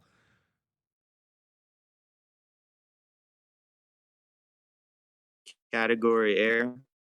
Yes. When we're discussing a relation between an item within the air in different positions. Were we? There was me thinking that air was ether and that it's got supernatural properties. Oh no, we were actually focusing on this category error you've introduced, weren't we? No, we weren't. Obviously not, or we wouldn't be pointing out that's not what we're talking about. But you're going to tell us it is what we're talking about. No, we weren't. We were talking about this batshit insane nonsense that the air is ether. It isn't. It's air. It's defined as such. You told us that air would be defined the same if it was ether or air. So it's got no difference. We'll keep it as air then. So where are we getting ether from? Well, if I introduce a new category of something that isn't air and describe what it does, then ether is mystical and has supernatural properties. No, that's a non sequitur category error. So let's go from your category error. It's not the air, it's not ether. There's no supernatural properties being demonstrated here. Just introduced a new thing. Okay, so let's put the item Why? in It's not the air. on the earth. Why? When we're detailing air being ether, why are we going to stick with this category error? Do you need us to say again it's not the air? Is that not sinking in? It is in a relation to the air. I see. He didn't murder him, but it's his niece. So, yeah, you can chuck him in jail. Makes perfect sense. No. So no, you it doesn't. take Doesn't the make any item, sense. I don't and care it's how in it's the air. related. If you want to example the relativity of air to items, the scientific validity that's been provided by Anthony is on the panel. We can Sure. demonstrate with scientific validity that relationship. If you want to describe vector change, downward bias, if you want to prove that, you can. It's been done. So yeah, we don't need any assumptions about what air is with a relative example when we can validate that scientifically, the relationship with vector change. Meanwhile, air's not supernatural. We don't need to relabel it ether.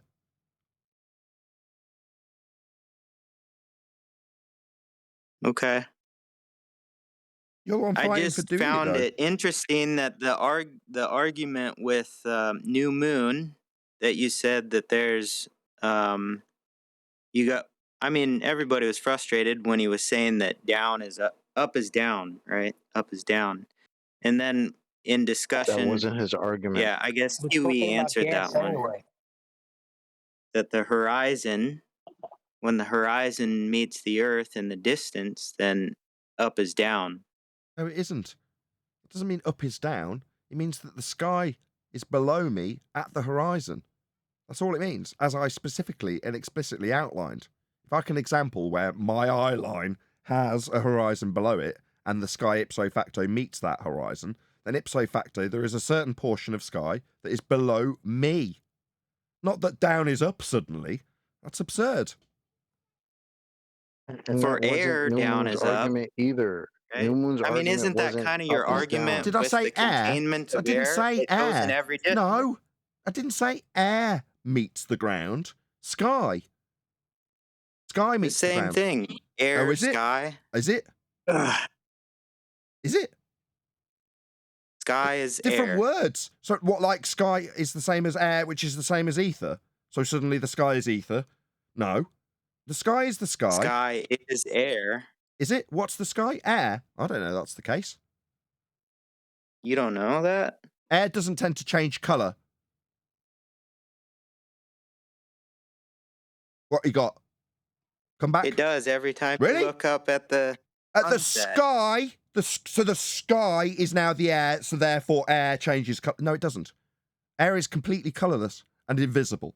What are you babbling about? Air does not change colour. That's something else. You're thinking of the sky. Oh, what's that? They're the same thing. Why have they got different... So the fundy problem is muting. narrow and wide Nathan, definitions. hello. You need to fundy mute your absurd shite that I'm taking apart.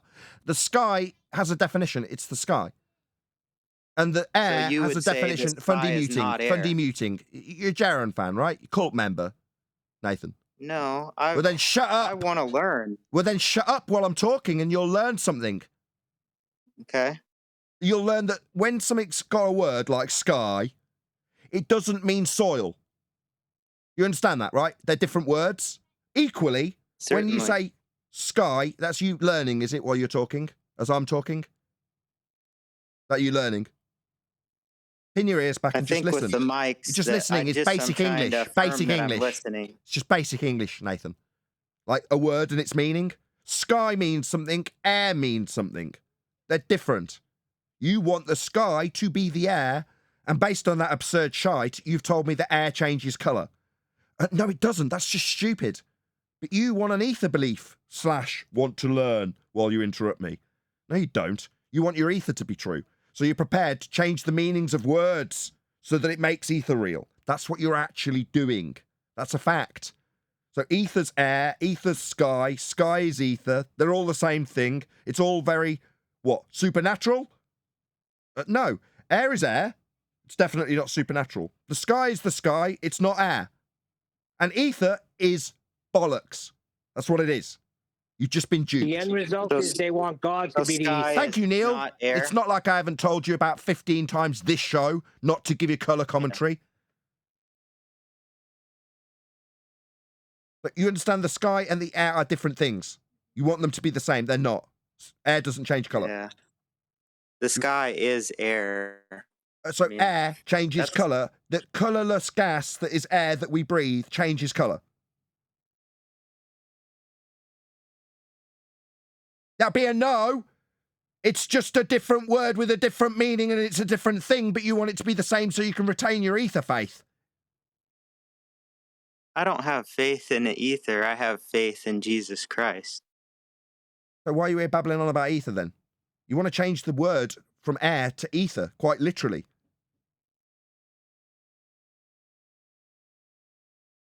Silence. The ancient conception. Don't tell me what the ancients do. You've come here telling us that we're going to change the bloody meanings of words. How dare you?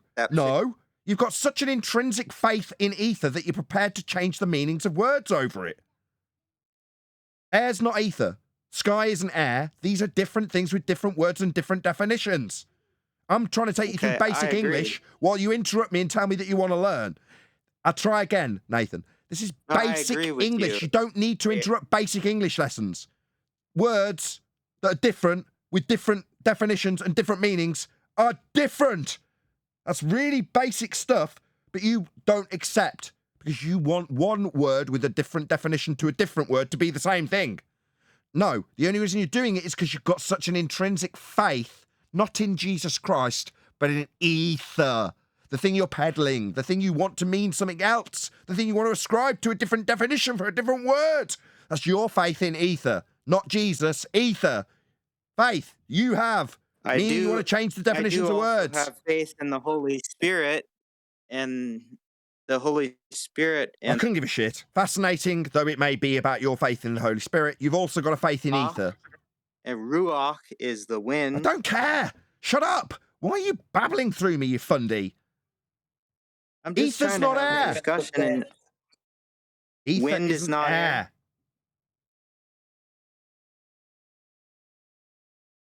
Can I define the current ether, if I may? You're going to cobble this together for humorous sake out of 100 different people's definitions, aren't you? Yes. No, I'm trying to find the truth, and I think that sometimes when we leave out the was guiding talking to principle of truth, which is Scripture. I'm sorry. Did you When hear we me leave when I out said? Scripture, Would you like me to define what ether is currently? Did you guys hear me? Yeah, we heard you. Would you like me to do that? If you run yes, please. Would that help? Speaking to you, Nathan, not me, Nathan. Yeah, I'll listen. This is from James Clerk Maxwell, 1878. Ether. Ethers were invented for planets to swim in, to constitute electric atmospheres and magnetic effluvia, to convey sensations from one part of our bodies to another, and so on, until all space had been filled 3 or 4 times over with ethers. The only ether which has survived is that which was invented by Huygens to explain the propagation of light. End of citation. It's Huygens, by the way, but you're excused as an American. Yeah, less of the colour commentary. Please. So ether in the modern and narrow definition is that it's a medium for the propagation of light, which is not scientific. Right. Doesn't preclude it from being scientific.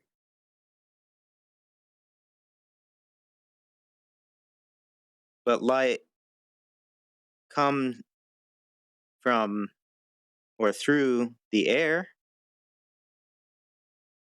Oh my gosh, I gotta go. But let me just correct them from the Christian point of view. And then tomorrow we could do the video that was scheduled today. Can you offend, blaspheme, grieve air?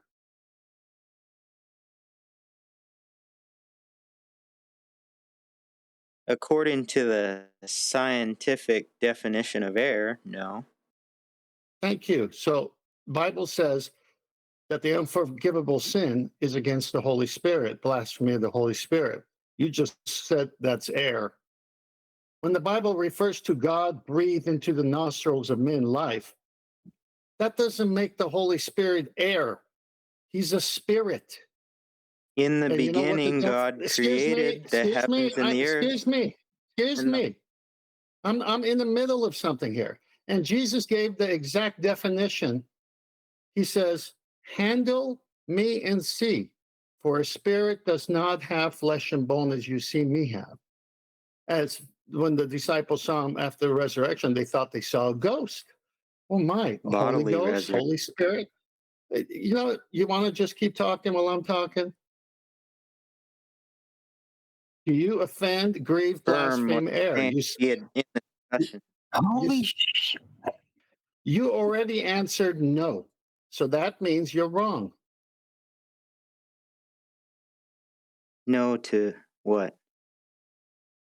I'm tired of this guy who's just making up stuff, talking out of his mind, trying to figure out what 2 + 2 is live on air.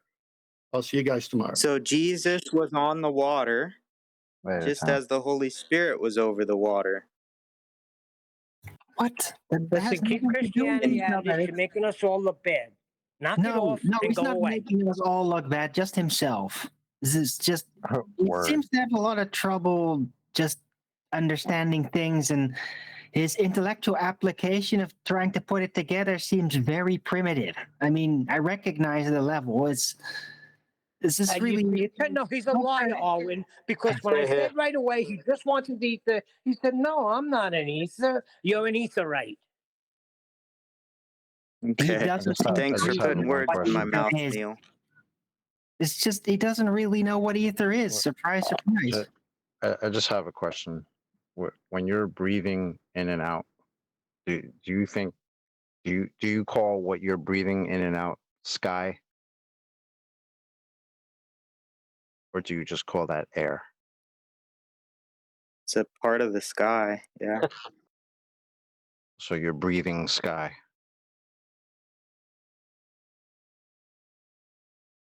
You could want us say all that. to start I've never calling. heard any human being say that. You want us to start calling the air we breathe sky. Only Can I gods get in? breathe sky in mythologies.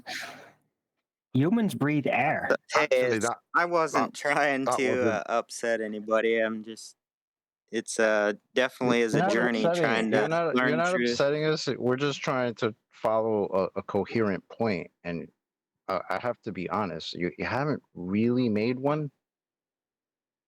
That the earth and the sky or air are different, and they We're not they upset. can't We're be. dumbfounded. Guys. Yeah. Yeah, that might be a better word. And then you're telling us again, the sky and the ground are different. Like, thanks. Okay. But we know the sky is the air is not ground. We get that. Go on, Roto. Guys. Yeah, thank you, Nathan. This is a great opportunity to redirect what this show is all about. See, I want to say there's a reason that there was a separation of church and state in the United States, because even though the church may be truthful, to mingle it with state affairs, human affairs, they classified it for a reason. They separated it for a reason. The scientific method is what this channel adheres to. It's the separation of these knowledges. To little Nathan, I want to say, I think I hear what you're saying. Just to say to you, to widen the lens, you are on a plane. There are 4 elements: earth, wind, air, water, fire. Those are the earthly elements that we deal with here. There's a true up, a true down. A plumb and resting water are good orientations to show that. Now, what you're talking about is the spiritual aspect of things. These are kind of no reasons why these conversations don't go on here, because it's a bottomless pit. It doesn't mean that it might not be true. What you're talking about, ether, we are land-based creatures. Everything that we do is going to be within the air around us. So what we notice about air, as you go up, there is a gradient. It gets less and less material. The thing that used to be known, used to be supposed about this plane we're on, is that it is the material. The celestial is the celeste. Comes from the word celeste, the heavens. So as we rise, there's less and less material, less and less material, period, less and less physicality, until you reach the heavens where there's no material, zero material. You are into the ether at that point. Air What? That is doesn't not actually the exist. ether. Oh, and please. Well, these are just, please don't ask me to cite anything. I'm not prepared for any of that. I'm just saying, I think the lineage of this knowledge about what little Nathan's talking about, possibly trying to mingle the spiritual into the natural sciences. This is why the separation of classification is here to begin with. Jaron may want to talk about ether. It may be worth talking about. There's spiritual channels that may talk about God and Jesus and all kinds of things. But this channel is about when you put your hand on the ground and you get a fistful of soil. That's what we're working with. These types of things. We start there because what we notice is the celeste, you can't do that with. You can only observe. Men have always wanted to go there in their arrogance. We can't go that high. The material can only go so high, period. There's no, you can't get past it. But men have always wanted to go there. And they see this gradient boundary that separates the material from the heavens. But we're not going anywhere. So we're bound to say, well, what do we have to work with here? We can speculate, but we have to call it speculation. So when we start mingling spiritual and things like that into soil, they may be connected, sure enough, true. But it's just so important to classify right now what is what. And natural science is about the natural world, which includes air that we breathe. There is an up and down. There is air. There's fire, water, and earth. And that's what we work with. And so that's just kind of what I wanted to say. Little Nathan, I don't think you're necessarily off base, but this is not the channel to be talking about ether in the heavens, right? Because nobody's going to touch that. He could talk all he wants about it. Well, There's no problem with him talking about it. Well, I didn't really even feel it was about spiritual stuff, if I may. It was more like the old alchemy type thinking. That's what the ancients did. That's what the old Greek did, right? It's a kind of basic logic trying to involve a comprehension of everything and relations between them, right? Which you could argue eventually led to the scientific method. That type of thinking led to that. But it's still very primitive, and a lot of things about it are just based on absolutely not knowing anything about it. Okay, but did right? you all pick up Because on... they didn't have flying capability. They didn't measure it. They had a high mountain as a reference, like, hey, the air seems to be thinner here. And then like, whoa, mystery, why? Well, they build a thinking around why to try and explain it like humans do. And that's what it sounded like. This It may had be a nothing to do with actual okay, evil I'm trying to get a word in. people. So, but no one's seeming to parrot back Roto's point that we've got a spiritual side of exploration with lots of speculation and wonderment and all that sort of jazz. And then we've got us rooted in the physical. Yeah, that's the distinction. We're not stopping anybody from having their spiritual journey into the ether. Be our guest, you fucking hippie. But don't poison us with it. That's all we ask, right? Because we're rooted in the physical. Now, if you've got some spiritual journey that you want to go on, fine. Good for you. I'm not opposing yoga either. I don't care.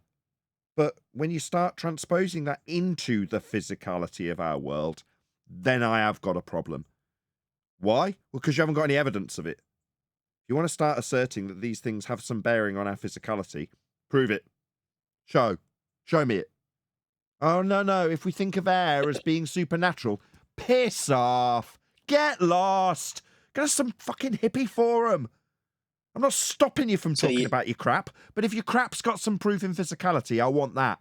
And if you haven't got it, then you are in the wrong place. Go and have your spiritual journey elsewhere. I couldn't care less. All right. Hey, thanks, Nathan. Have a good day. Fine. Have fun on your spiritual journey. Brian broke this down for Brian Leake, who didn't realise that his endeavours into Aether were a spiritual nature, or of a spiritual nature. Yeah? And Brian broke it down for him, and he's like, really? Yeah. What do you think you're talking about? Counter space? Do you think that is? Do you think that's something you're going to get hold of and touch? Do you think it's got any tangibility to it? No. What do we exclusively deal with? Physics. Yeah, well, we've got a lot of bullshitters out in the circuit who are flat earthers who want to embark on this non-physical, spiritual crossover journey that is brought to life through ideas of electricity and counter space and free energy and Tesla. No, if you've got something to actually physically show me, just show it me. That's it. Oh, you got to show it. That's all you got to do. And when we actually inquire what they've got to offer, they've got this journey of discovery through air being supernatural. Oh, get lost. I'm tired of it. Yeah, the categorization, by the way, that you called, that's literally science fiction. It is all science fiction. And point of order, Your Honor, I wanted to interrupt, but I felt it was improper. But point of order, Your Honor, there is life without air. They're called obligate anaerobes. Yeah. Or you're going to have to redefine life. There is life living in... I would like to say, though, that there is a ball busters this Saturday. Just in case. There is one. I just don't know what we're going to do it on. I'll think of something, but there is a ball buster Saturday. Thank you. Good to know. This is the bottom line, right? We're realists. Yes, occasionally some of the Christian members on the panel will talk about their faith in Christianity in the pre-shows and after-shows, which is strictly this. But bear in mind, we are talking about the ether, right? We're not stopping anybody doing anything. Here we are. We've got our agenda. We want to know the physics of it. That's it. We want to know how our physical reality breaks down and how it represents itself to us so we can explore that. That's all we're interested in. Well, didn't the title of the show give that away? You know, Flat Earth Debate. It's about the Earth. Now, if you want to talk about the metaphysical or the spiritual or any of those sorts of things, we're just going to lose interest quick, aren't we? Now, you can sex up your religious belief that you've now got as a flat earther into being suppressed by the Flat Earth Debate crew. Yeah, that'll really sex it up for the Muppets that follow you. I'm sure they'll find it extra sexy. They want to suppress this truth. Yeah, you go. Yeah, whatever. Yeah. We want to shut that down. Yeah. It's really sexy. So dangerous. No, we just want to know what you've got to actually show us in physical reality. If you ain't got jack, then we're going to say that. Oh, you haven't got anything. No, you're suppressing us. No, we're pointing out you got nothing. No, don't trouble us with it anymore. Go away. Oh, they're stopping everyone talking about it. No, you came to us to tell us about it. We asked you what you got in physical reality. You didn't have dick, so we sent you packing. That's not us suppressing you, you moron. It's the G spot. That's what makes it sexy. It's the G spot. It's the Gina point. Low point. Get it right, please. The glow point. the Gina point. Gina point was better. Damn, Gina. Just say what you see. Say what you see. What am I seeing? It's a tangent. It's a tangent with a 90. I'm seeing something. It's the Gina point. That was great. And when that guy just really, I couldn't say it earlier.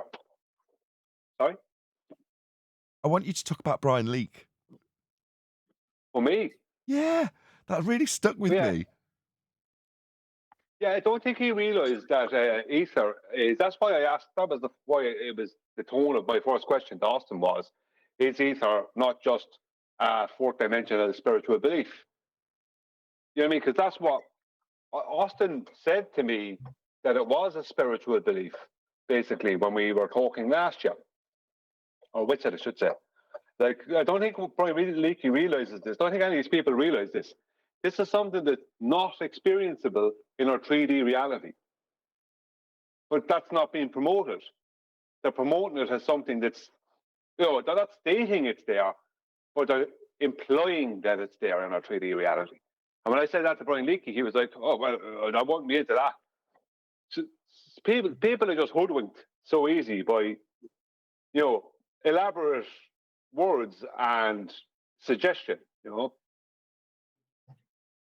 I'm just saddened today. It's a sad day for me. This is, we're starting to realise that within our community that we often reject and say we don't want to be a part of, probably because we're scorned so much. But our community has got loads of hoodwinked people being duped by new cults, all under the banner of Flat Earth. You're like, oh my God. I'm surprised it took you to just today, Nathan. Say again? I'm surprised it's took you to today to realise that. I mean, I saw that frequently with other people. I'll not name specifically names, but it's been there for a while, Nathan. Give me an example. Because today's example, before you do, today's example is a man under the guise of being a Jeranism fan and a Jeranism defender, even taking on the persona of his representative at times, fought me for how celestial navigation works on a tangent point with 90 meeting it in space, therefore works on a globe that isn't in a globe and isn't the correct description of how it should be argued. But that's where I had a Jeranism fan with using his name as his representative in name only, fighting for the globe.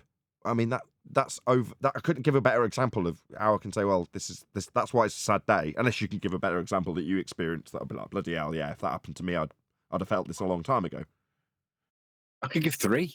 Go on then. Like Bob with Bobbity, claiming that when Bob measured something with the accelerometer, and then rather than go, I wonder what causes that, and then experiment to see what might have been actually causing it, he started projecting, or he started professing that it was, it had to be a particular thing. But then when Bob died, what's his name? Del from Beyond the Imaginary Curve, he does the exact same thing. He sees something that he goes, oh, that's interesting. We see a different effect there when we drop this container in free fall. And I wonder what might be the reason for that. And he doesn't pontificate or suggest, or he asserts it dogmatically that the Earth's now accelerating up. But the two of them together combined make the same effect that Jaren's got. The third one now being Rachie, who's obviously looking at the Dell thing, seeing that a container drops causes an interesting effect. And rather than wonder what's causing it, she starts preaching that bullshit too. She's doing exactly the same as what Jaren's doing. There's no difference between Bob and Bobbity, Dell, Rachie, and Jaren. They're all doing the exact same thing.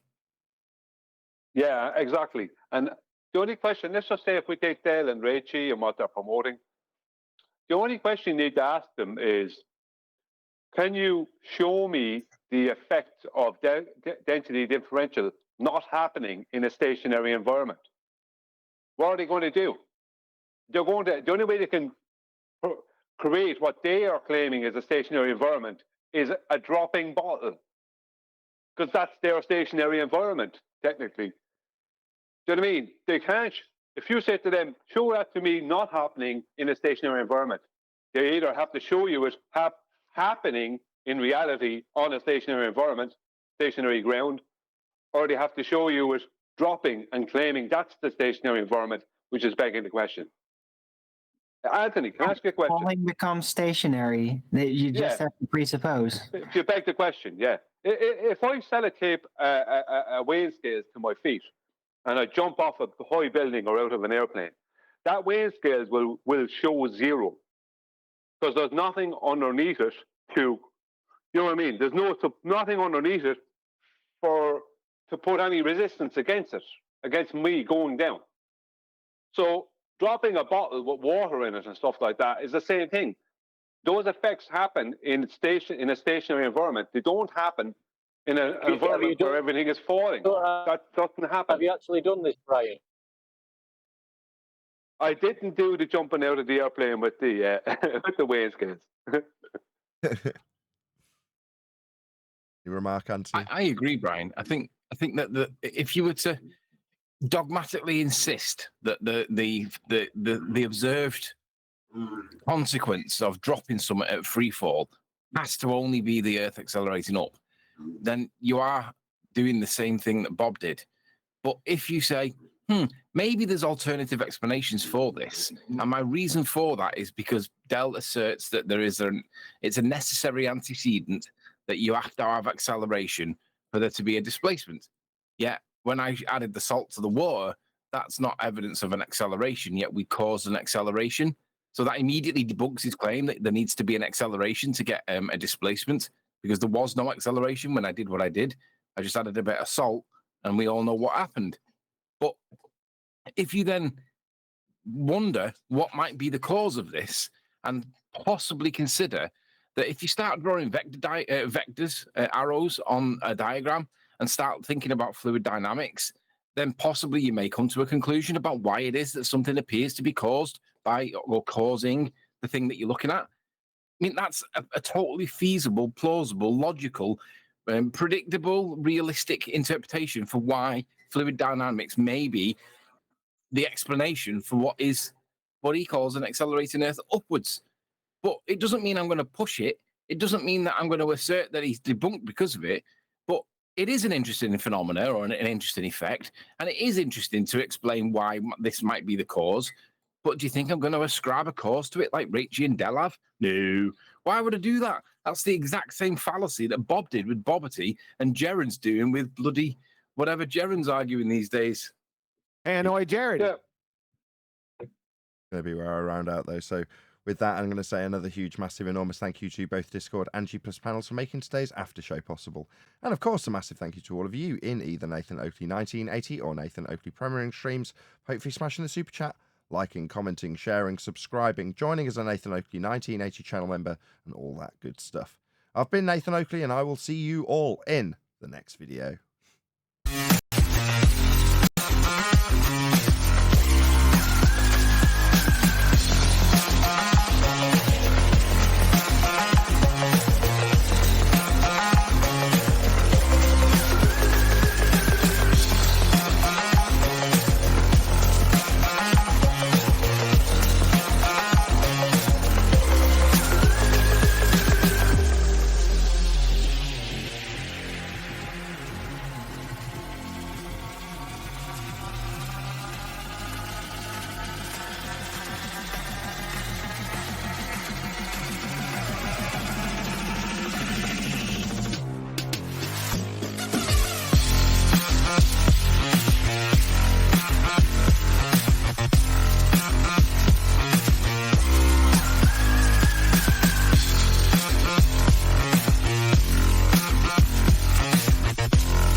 What a lovely day!